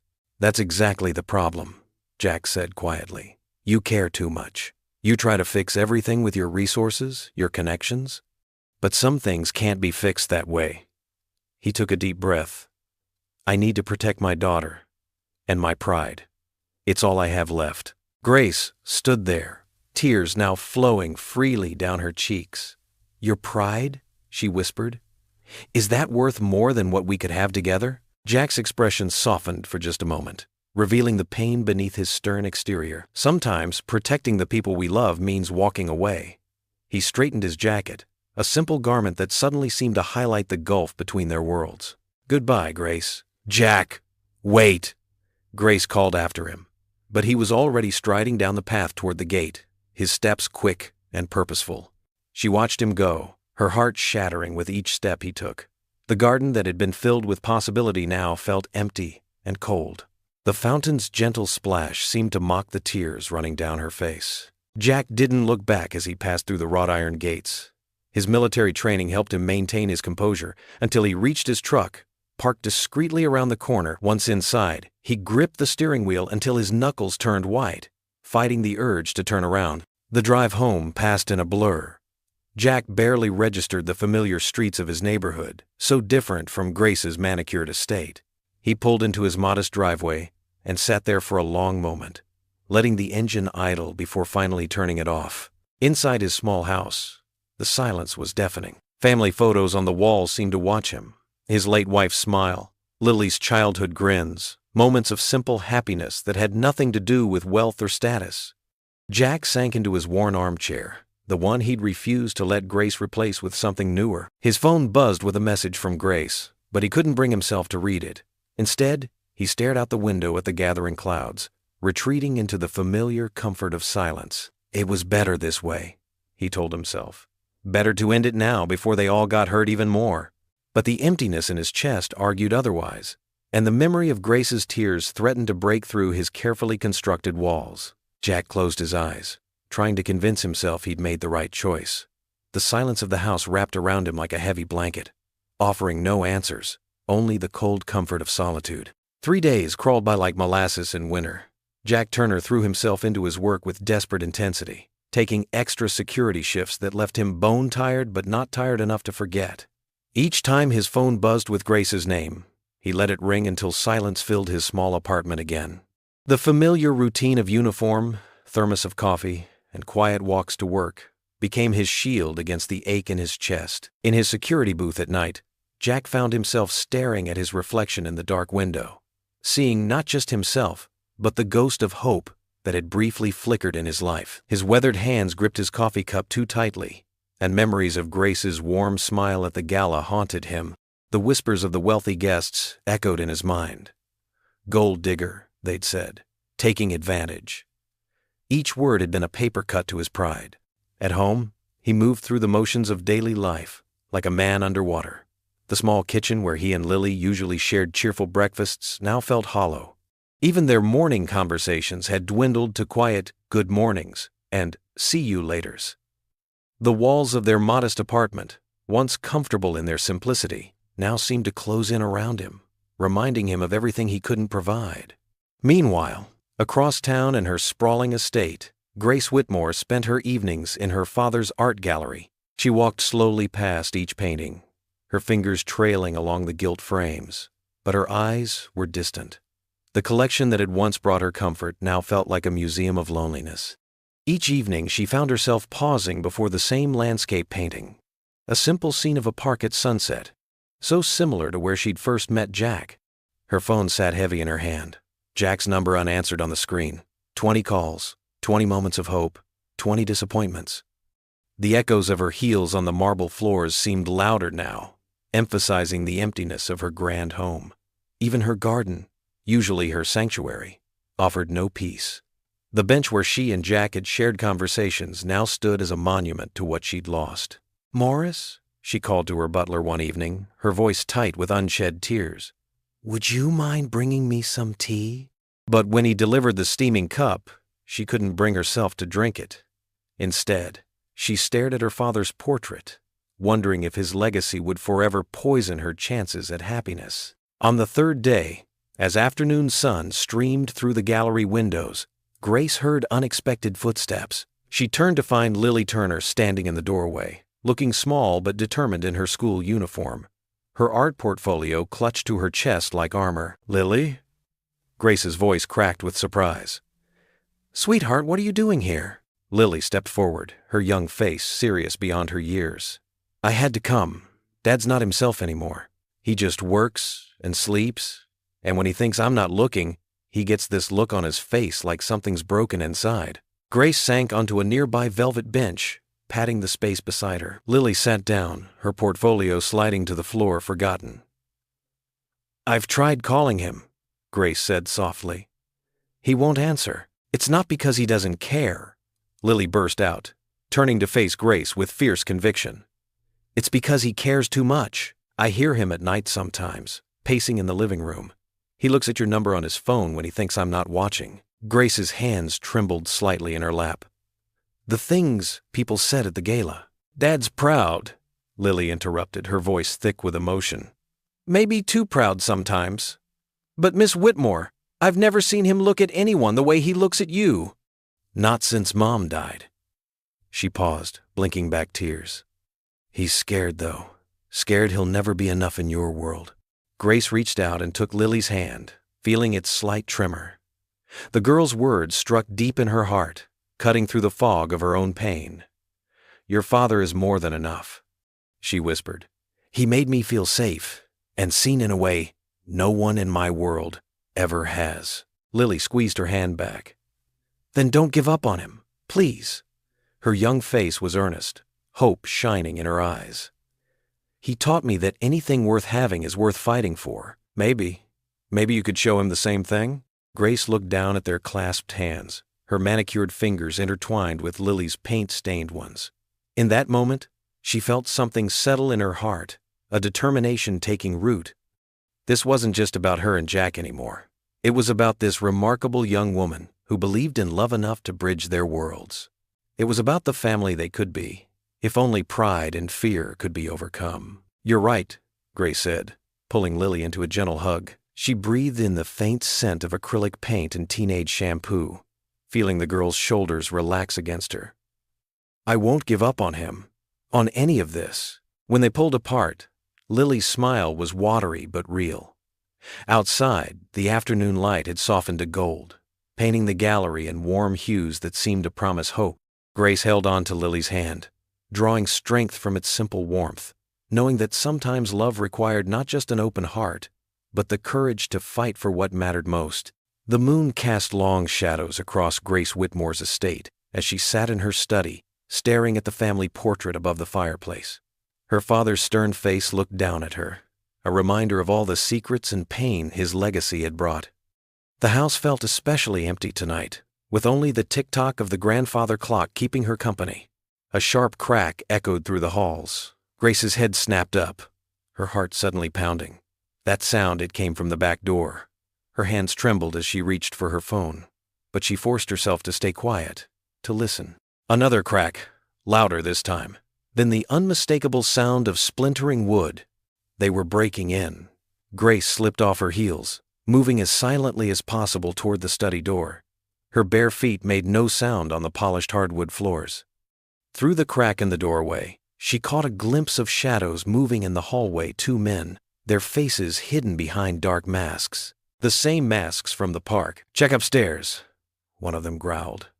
"The old man said she'd be home." Grace's breath caught in her throat. She backed away from the door, her mind racing. The study had no other exits except a large window overlooking the garden, 2 stories up. Her phone felt heavy in her trembling hands as she crouched behind her father's massive oak desk. The thug's footsteps echoed through the house, growing louder, then softer as they moved from room to room. Grace's fingers shook as she pulled up her contacts. Jack's name sat there, untouched, for 3 days. 3 days of silence that felt like an eternity. "Where are you, rich girl?" The voice was closer now, just down the hall. Grace pressed the call button, holding her breath. 1 ring. 2 rings. Her heart thundered so loud she was sure they would hear it. "Jack," she whispered when the line clicked. "Please, they're here. The men from the park." They broke in. Her voice cracked. "I'm scared." There was a moment of silence on the other end. Grace could almost see Jack's face, torn between his hurt pride and his protective instincts. "Where are you?" His voice was tight, controlled. "My study. 2nd floor." She swallowed hard. "Jack, they're armed. I saw." "Stay hidden. I'm coming." The soldier in his voice took over. 10 minutes. "Can you stay quiet that long?" "Yes," she breathed. "Keep the line open. Don't speak unless you have to." Grace nodded, though he couldn't see her. She could hear Jack moving, car keys jingling, a door slamming. Then the sound of his truck engine roaring to life. Heavy footsteps approached the study. Grace pressed herself deeper into the shadows behind the desk, making herself as small as possible. The phone stayed clutched to her ear, Jack's steady breathing her only comfort. The study door creaked open. Well. The voice was cruel, amused. Daddy's little office. Bet she spends lots of time in here trying to play businesswoman. Grace held her breath. From her hiding spot, she could see their boots moving across the floor. One of them kicked over a chair, making her jump. "Come on out, princess," the other man called. "We just want to have a little chat about your father's old friends." The desk was her only protection now. Grace could hear Jack's truck engine through the phone, his breath coming faster. 5 minutes, he whispered. One of the men started pulling books off the shelves, letting them crash to the floor. "Your daddy owed some people. Those debts didn't die with him." Grace's hands were shaking so badly she had to press the phone against her chest to keep it steady. The men moved closer to the desk. A drawer crashed open above her head. "Check behind the desk," one of them ordered. Grace's heart nearly stopped. She looked desperately toward the window, but there was no time to run. The heavy footsteps circled the desk slowly, like a predator stalking its prey. 3 minutes, Jack's voice came through, tight with tension. She could hear his truck accelerating. A flashlight beam swept the floor, inching closer to her hiding spot. Grace pressed herself against the wood paneling, willing herself to become invisible. The beam of light was inches from her feet. Then the study door slammed shut. Both men spun around. "What was that?" Grace heard Jack's truck engine cut off through the phone. Her heart leaped he was here. The thugs heard it too. "Someone's outside," one of them hissed. "Check it out. I'll find her." Grace heard one set of footsteps leave the room. The remaining man started methodically opening cabinets, getting closer to her hiding spot with each search. Through the phone, she heard Jack's voice, barely a whisper. "Coming up the back stairs now. When you hear me call out, run for the door." The man was at the last cabinet before the desk. Grace's muscles tensed, ready to move. "Hey!" Jack's voice boomed through the hallway, making both Grace and the thug jump. "Looking for someone?" Grace exploded from behind the desk, catching her attacker by surprise. She darted for the door as the man lunged for her, his fingers grazing her arm but finding no purchase. She burst into the hallway to find Jack there, solid as a mountain, his military training evident in every line of his body. His eyes met hers for a split second, full of determination and something deeper she didn't have time to name. "Get behind me," he ordered, and Grace didn't hesitate to comply. The thug from the study charged out after her, stopping short when he saw Jack. Through the window at the end of the hall, Grace could see flashing lights approaching Jack. Must have called the police on his way. Jack stood there, feet planted firmly, his presence filling the hallway. He looked different than he had at the gala, no tailored suit, just worn jeans and a t-shirt he must have thrown on before racing over. But he'd never looked stronger to Grace, never more like the hero she knew him to be. "You picked the wrong house," Jack said, his voice deadly calm. "And the wrong woman to threaten." The second thug appeared at the top of the stairs, brandishing what looked like a crowbar. Jack didn't flinch. He kept himself between Grace and danger, ready to fight for her despite everything that had happened between them. A sharp crack echoed through the halls. Grace's heart pounded as heavy footsteps thudded across her marble floors. Through the study's door, she glimpsed 2 masked figures, the same build and movement as her attackers from the park. This time, they carried something that glinted in the dim light. Grace's trembling fingers found her phone. She ducked behind her father's massive oak desk, punching in Jack's number from memory. Each ring felt like an eternity. "Grace?" Jack's voice was rough with concern. "They're here," she whispered, her voice barely audible. "The men from the park. They have weapons." There was only a heartbeat of silence before Jack responded, "Hide somewhere safe. I'm coming. Call the police." Grace crawled to her father's old storage room, a small space hidden behind a bookshelf. Her fingers shook as she dialed 911, reporting the break-in in hushed tones. The operator's calm voice did little to steady her racing heart. Minutes felt like hours as she listened to the intruders ransacking her home. They were getting closer to the study, their boots scuffing against the hardwood floors. Grace held her breath. Suddenly, there was a new sound. the quiet but deliberate movement of someone else entering. Grace recognized Jack's measured footsteps, his military training evident in his silent approach. The storage room door creaked open, and Grace nearly screamed until she saw Jack's familiar face. He pressed a finger to his lips, then offered his hand. Instead of telling her to stay hidden, he helped her up. "Stay behind me," he whispered. "But we face this together." Grace nodded, surprising herself with a surge of courage. Jack's presence made her feel stronger, more capable than she'd ever felt in her life. They moved into the study just as the intruders entered. Jack's reaction was immediate and precise. He launched himself at the larger man, using the element of surprise to knock the weapon from his hand. The gun skittered across the floor, far from reach. Grace found herself facing the second intruder. Without thinking, she grabbed a heavy crystal paperweight from her desk and hurled it at him. The man stumbled, giving Jack the opening he needed. Years of military training took over as Jack efficiently subdued both men. His movements were controlled and purposeful, never using more force than necessary. He quickly had one man pinned, while the other lay groaning on the floor. Grace stood tall, her phone still in hand. "The police are on their way," she announced, her voice steady and clear. "And this time you're going to tell them exactly who sent you." Flashing lights and sirens filled the driveway minutes later. As officers swarmed the house, Jack and Grace stood side by side, watching their attackers being led away in handcuffs. Neither had moved from the other side since the fight ended. When the last police car pulled away, Grace turned to Jack. Her elegant composure cracked, and she began trembling. Without hesitation, Jack pulled her close, his strong arms wrapping around her. "I've never felt safer than when you're with me," Grace whispered against his chest. "Not behind all these walls, not with all the security systems money can buy. Just you, Jack." Jack's arms tightened around her.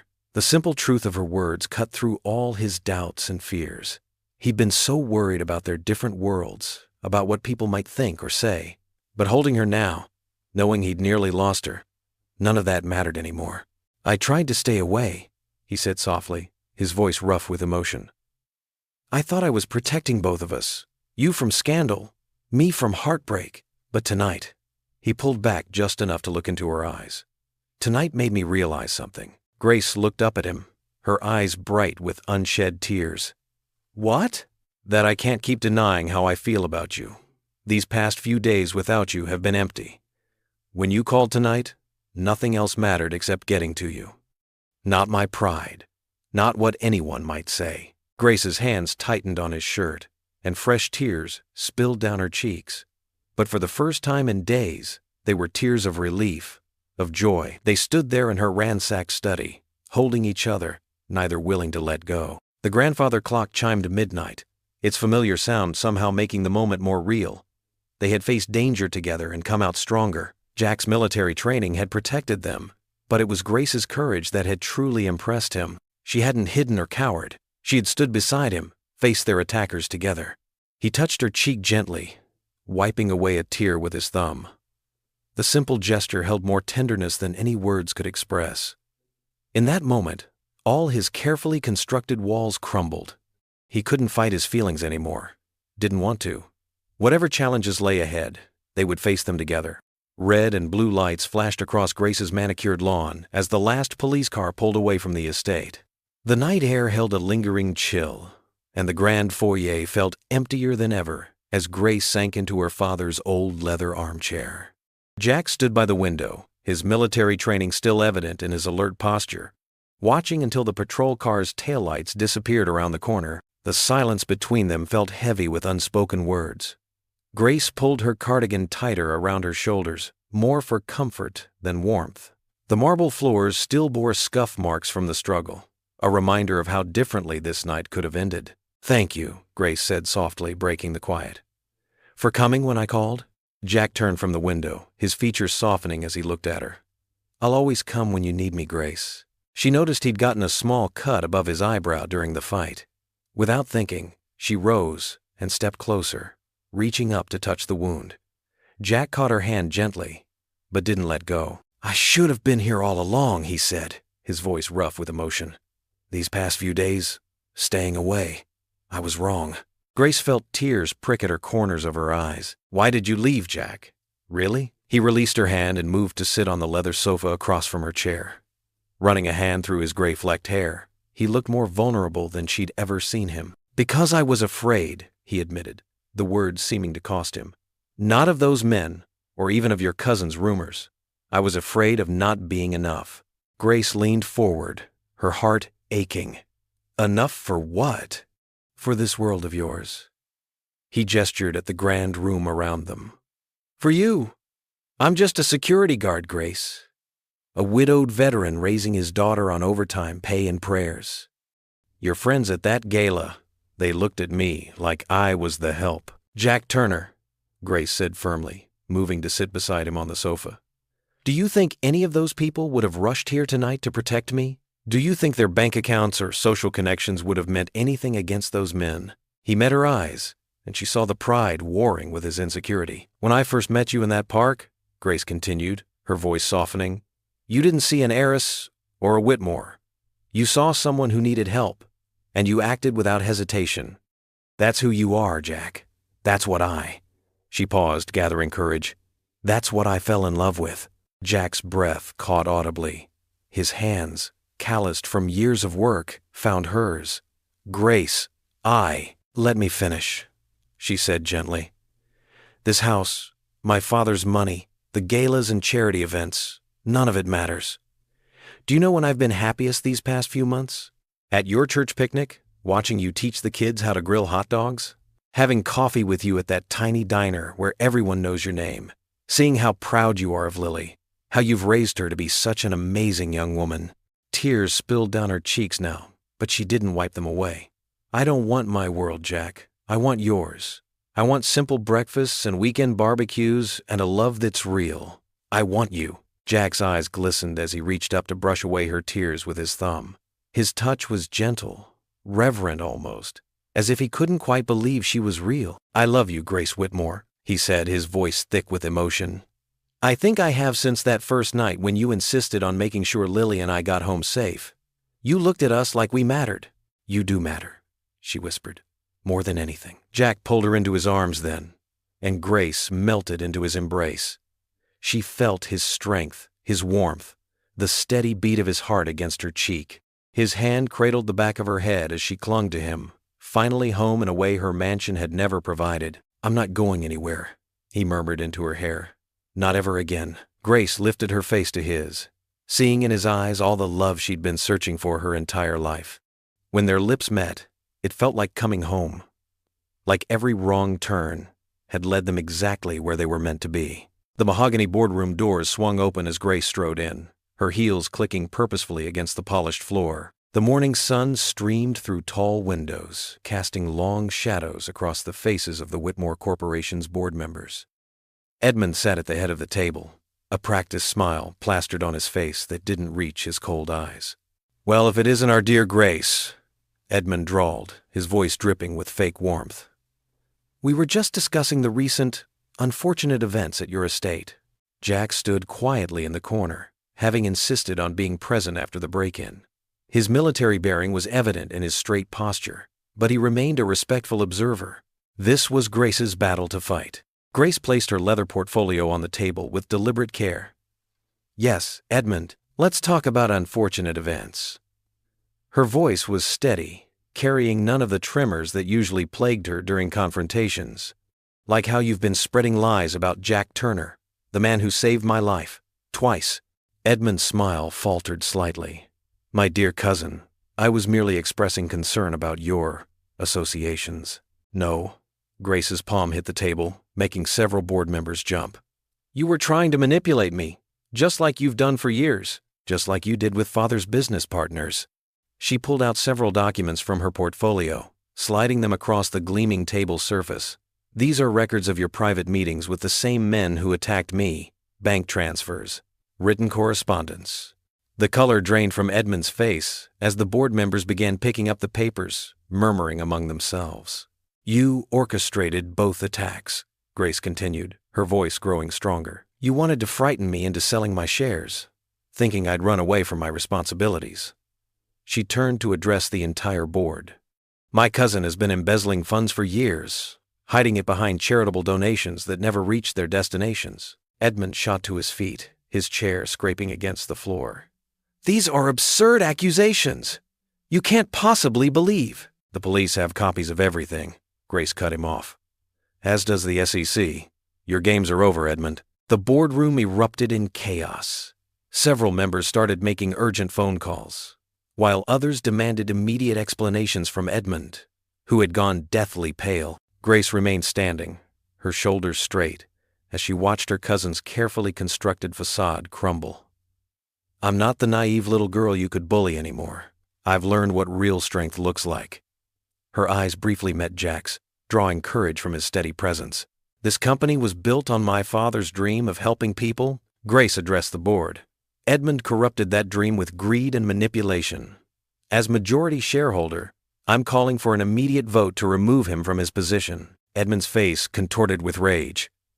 "You ungrateful little—" He lunged forward, but Jack was there in an instant, his presence alone enough to make Edmund stumble back. "I suggest you sit down," Jack said quietly, his calm voice carrying more authority than any shout. The board secretary cleared his throat. "All in favor of removing Edmund Whitmore from his position, effective immediately?" Hands rose around the table, one after another. Edmund watched in horror as his power crumbled before his eyes. "You can't do this," he sputtered. "This company is my life." "No," Grace corrected him. "It was my father's legacy, and I'm reclaiming it." She turned to the security guards who had entered the room. "Please escort my cousin out. The authorities will want to speak with him." As Edmund was led away, still protesting, the board members surrounded Grace, offering support and congratulations. She handled each interaction with grace and authority, outlining her plans to restore the company's charitable mission. Jack watched from his corner, pride swelling in his chest. This was the woman he'd first glimpsed that night in the park. Not a fragile heiress, but a person of deep conviction and courage. She caught his eye across the room, and a small smile passed between them, full of understanding and admiration. The morning sun had risen higher, washing the boardroom in golden light as Grace took her rightful place at the head of the table. She looked different now, stronger, more assured. The shadows of doubt that had haunted her eyes were gone, replaced by quiet confidence. "Now," she addressed the board, "let's talk about how we can make this company a force for good again." One by one, the board members nodded in agreement. They had witnessed more than just the fall of a corrupt executive. They had seen the rise of a leader who understood that true wealth lay not in money, but in integrity and compassion. Jack remained in his corner, standing tall and proud, watching as Grace commanded the room with gentle but unwavering authority. She had found her voice, and it rang with truth and purpose. This was her moment of triumph, not just over Edmund's schemes, but over the fear and self-doubt that had held her back for so long. The morning stretched on as Grace led her first board meeting, outlining plans for corporate responsibility and community involvement. Her voice never wavered, her vision never faltered. She had transformed from someone who inherited power to someone who had earned it through courage and conviction. When the meeting finally adjourned, board members filed out with renewed purpose and respect for the Whitmore name, not because of its wealth, but because of the integrity Grace had restored to it. She had done more than expose Edmund's lies. She had reclaimed her family's legacy and given it new meaning. The spring afternoon painted their modest living room in warm, golden light. Lily sat cross-legged on their well-worn couch, surrounded by a small pile of college letters she'd been too nervous to open. Jack perched on the edge of his favorite armchair, trying to mask his anxiety with an encouraging smile. Grace stood nearby, her elegant presence somehow fitting perfectly in their humble home now. "Come on, sweetie," Jack urged gently. "Whatever those letters say, we'll figure it out together." Lily's hands trembled as she picked up the thickest envelope, the one from the prestigious art institute she'd dreamed of attending. The paper crinkled under her nervous fingers as she carefully broke the seal. Jack held his breath, watching his daughter's face for any sign of the news within. The room fell silent as Lily's eyes darted across the page. Suddenly, her hand flew to her mouth, and tears welled up in her eyes. Jack's heart clenched, preparing for disappointment. But then Lily's face broke into a radiant smile. "I got in," she exclaimed, her voice cracking with emotion. And And they're offering me a full scholarship? Jack blinked in surprise. A full scholarship? They hadn't even applied for one. They knew their chances were slim, given the competitive nature of art programs. Lily continued reading, her eyes growing wider. It's the Elizabeth Whitmore Memorial Scholarship for Promising Young Artists. She looked up at Grace, understanding dawning on her face. Grace, did you? Grace stepped forward, her eyes soft with affection. The scholarship was established years ago in my mother's name, but it had been largely forgotten. I simply brought it back to life. She smiled warmly. Your talent did the rest, Lily. The selection committee was amazed by your portfolio. Jack stood up slowly, emotions warring across his face. Gratitude, pride, and a hint of his old uncertainty about accepting help. But before he could speak, Lily launched herself off the couch, wrapping her arms around Grace in a fierce hug. Thank you, Lily whispered, her voice thick with tears. Not just for this, but for believing in me. Grace hugged her back, just as tightly, her own eyes glistening. You made it so easy to believe in you, sweetheart. Lily pulled back, wiping her eyes, and turned to face her father. Jack stood there, still processing the magnitude of the moment. His daughter's dreams he'd feared were out of reach, were suddenly, wonderfully possible. Dad, Lily said softly, moving to stand in front of him. I know you've worried so much about not being able to give me everything, but I need you to understand something. She took his hands in hers, her voice steady despite her tears. You've already given me everything I need. Jack's throat tightened as Lily continued. You gave me love, strength, and the courage to chase my dreams. You showed me what real character looks like. You taught me that wealth isn't about money. It's about having people who believe in you. She squeezed his hands. Everything I am, everything I might become, started with you. Jack tried to speak, but emotion closed his throat. Instead, he pulled Lily into a tight embrace, his tears finally falling freely. He held his daughter close, remembering all the nights he'd stayed awake, worrying about her future. All the extra shifts he'd worked to keep her art supplies stocked, all the times he'd wondered if he was enough. In his arms, Lily whispered, I love you, Dad. You're my hero. You always have been. Jack's shoulders shook slightly as he pressed a kiss to the top of her head, overwhelmed by pride, gratitude, and a love so deep it left him speechless. His daughter, his beautiful, talented, kind-hearted daughter, was going to chase her dreams. And somehow, against all odds, she'd grown up seeing wealth in all the right places. Through his tears, he caught Grace's eye over Lily's shoulder. She stood watching them, her face full of understanding and love, and Jack felt his heart expand even further. Sometimes the greatest gifts came wrapped in unexpected packages, like a chance encounter in a park that had changed everything. The morning sun cast long shadows across the church parking lot as Jack's old pickup truck rumbled to a stop. Grace sat in the passenger seat, smoothing her simple blue dress, chosen specifically to blend in rather than stand out. She traded her usual pearls for a modest silver cross necklace, and her typically perfectly styled hair fell in natural waves around her shoulders. You look beautiful, Jack said softly, reaching over to squeeze her hand.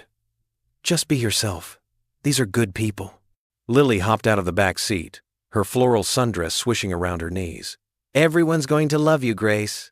They're like one big family here. Grace took a deep breath, fighting the flutter of nerves in her stomach. This wasn't like the grand cathedral she occasionally visited for holidays, where people sat in isolated silence. Already, she could hear warm greetings and laughter floating from the simple white church building. As they walked toward the entrance, an elderly woman with silver hair rushed to meet them, her arms outstretched. Jack Turner! And Lily! Honey! Oh, and you must be Grace.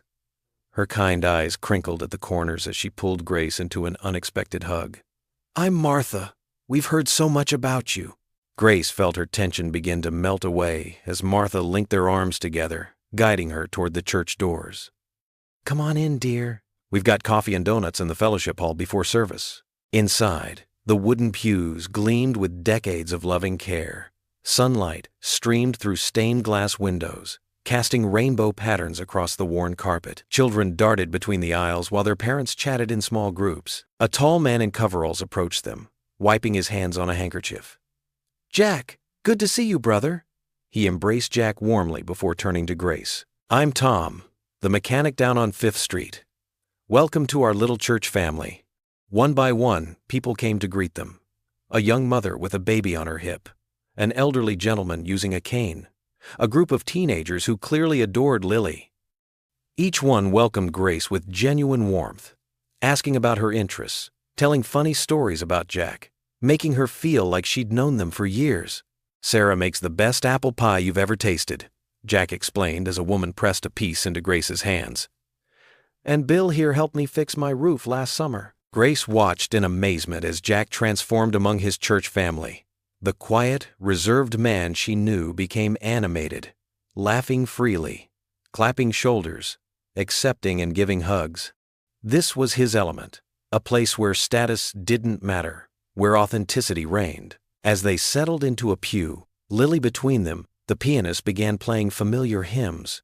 Grace found herself swaying slightly to the music, touched by the sincerity in the congregation's voices. No professional choir could match the heart in these slightly off-key but heartfelt songs.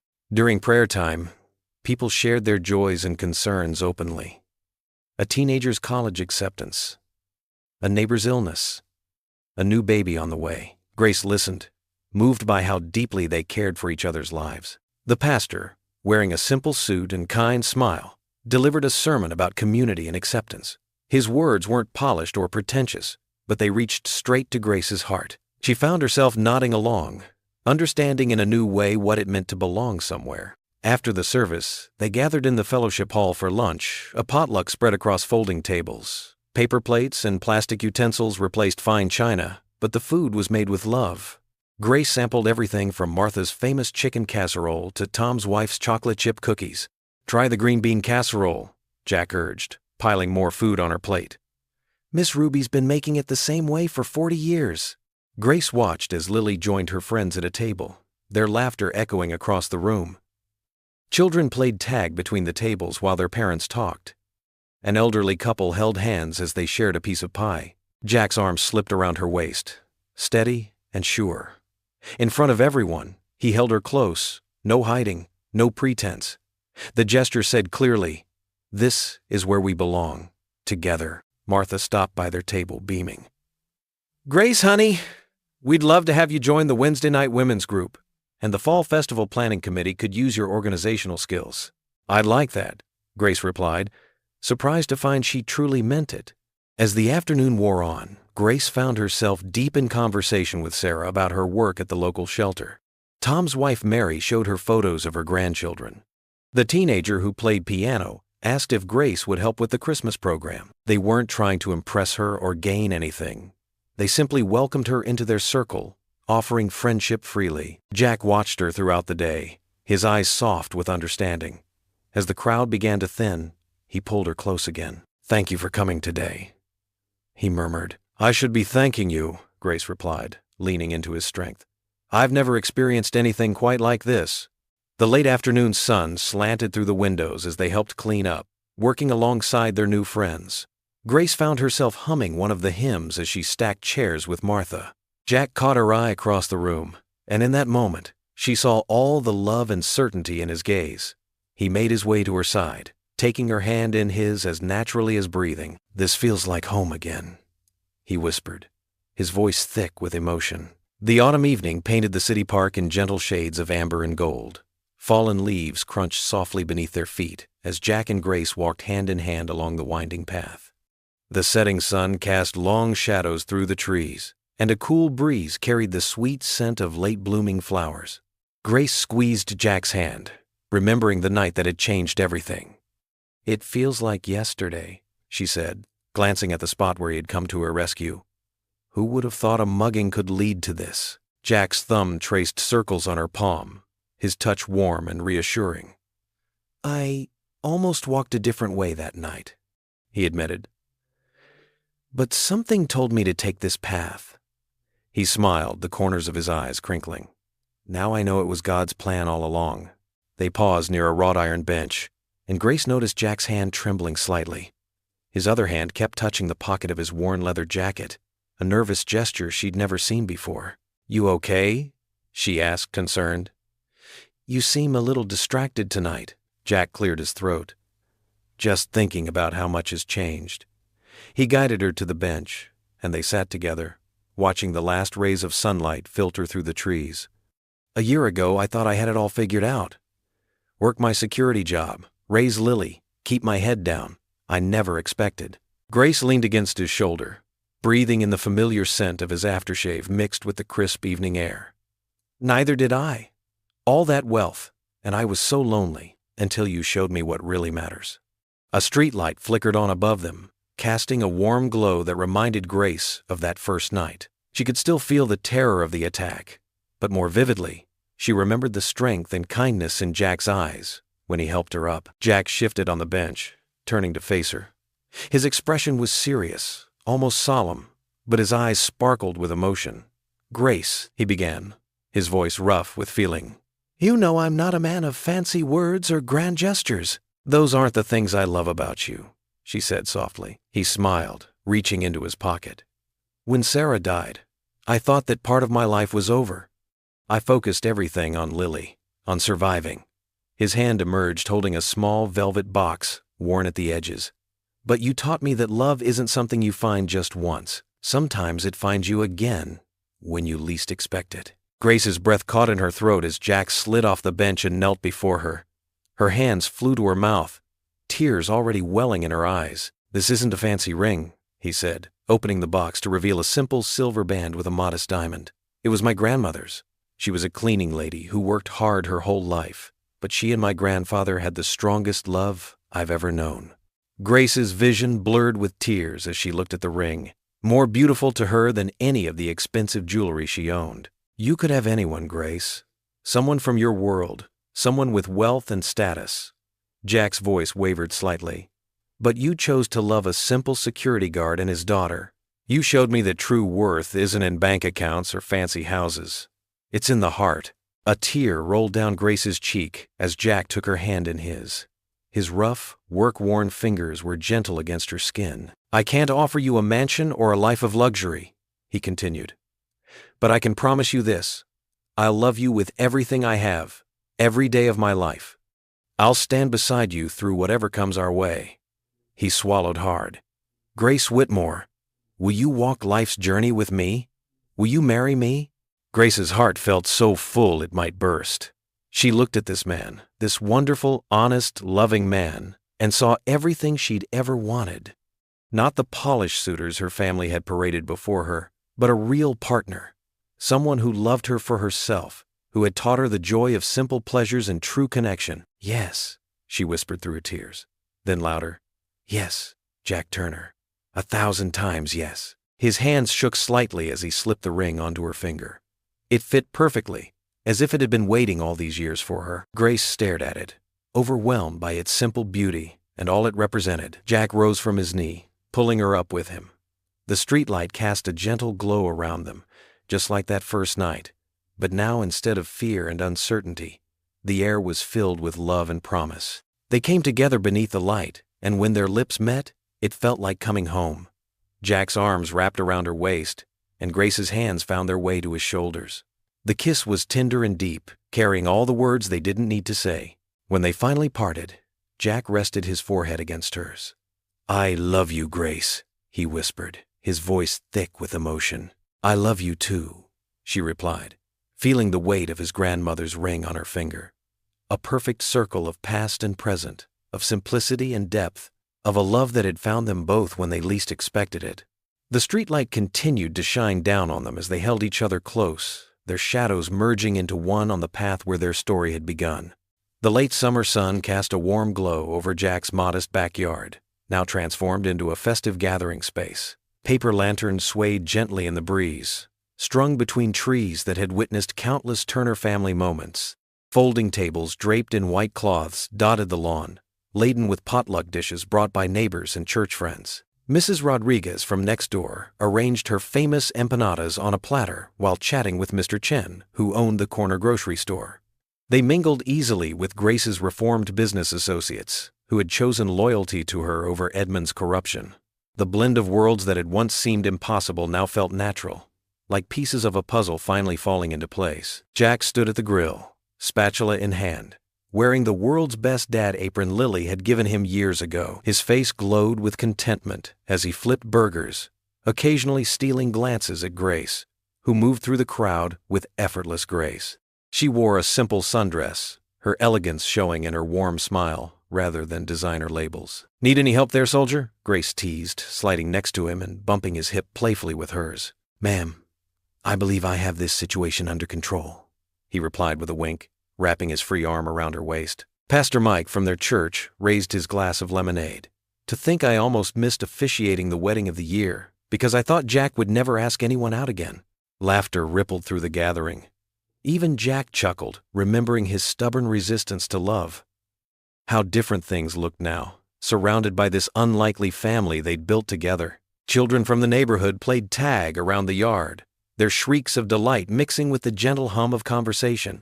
Some of Grace's most trusted employees, now partners in her reformed company, discussed plans for new charitable initiatives with members of their church outreach committee. "Everyone," Lily called out, her voice carrying across the yard. "Could I have your attention, please?" The crowd quieted, turning toward the makeshift display area where a large easel stood covered in a white sheet.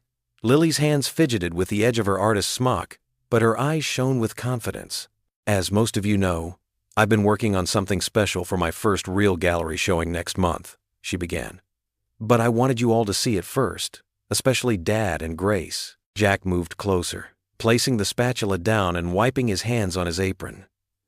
Grace slipped her hand into his, and they stood together, hearts swelling with pride. Lily took a deep breath and pulled away the sheet. Gasps of appreciation filled the air. The painting was a masterpiece of light and shadow, showing two figures in a park at night. A man stood protectively near a woman, their forms illuminated by a single streetlight. But it was more than just a scene.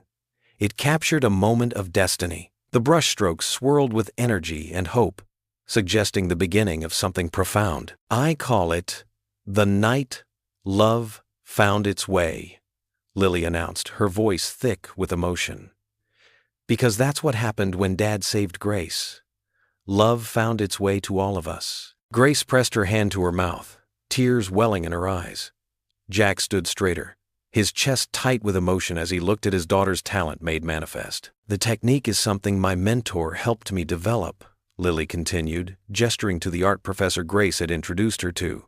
"But the inspiration," she looked at her father and Grace, "that came from watching two people brave enough to let love in, even when it seemed impossible." Applause erupted from the gathering.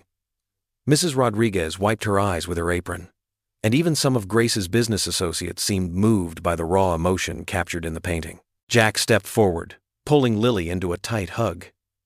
"Baby girl, this is incredible," he whispered, his voice rough with pride. Grace joined them, completing their family circle. "You've captured something so beautiful," she said, touching Lily's cheek gently. "Not just the moment, but the feeling." The celebration continued as the sun began its descent, casting long shadows across the yard. Neighbors shared stories, children played with sparklers, and the barriers between different worlds dissolved in the warmth of friendship and community. As twilight settled in, Grace found Jack sitting on the back porch steps, watching their guests with contentment. She settled beside him, leaning her head on his shoulder. "Penny for your thoughts, soldier?" she asked softly. "Just thinking about how life surprises you," he replied, wrapping an arm around her. "One minute you're walking home from a night shift, the next, you're hosting backyard parties with society folks, eating hot dogs alongside church ladies," Grace finished with a laugh. They sat in comfortable silence for a moment, watching Lily show her painting to a small group of admirers. The young artist's face glowed with joy as she explained her techniques, her dreams now within reach. Grace turned to Jack, her eyes reflecting the soft light of the lanterns. "You know," she said, her voice gentle but filled with meaning, "you didn't just save me that night. You saved me from a life without love." Jack pulled her closer, pressing a kiss to her temple as they watched their gathered loved ones. A beautiful tapestry of lives woven together by chance, choice, and courage. The evening breeze carried the scent of grilled food and summer flowers, while overhead, the first stars began to appear. They held each other, surrounded by the life they'd built together. A life rich, not in money, but in love, family, and second chances. What would you do if you were in their place? Comment your answer below, and let's see how you'd rewrite the ending. If you enjoyed the story of Jack Turner, I handpicked the next story that you will enjoy. Please don't miss this one. Click here to watch it.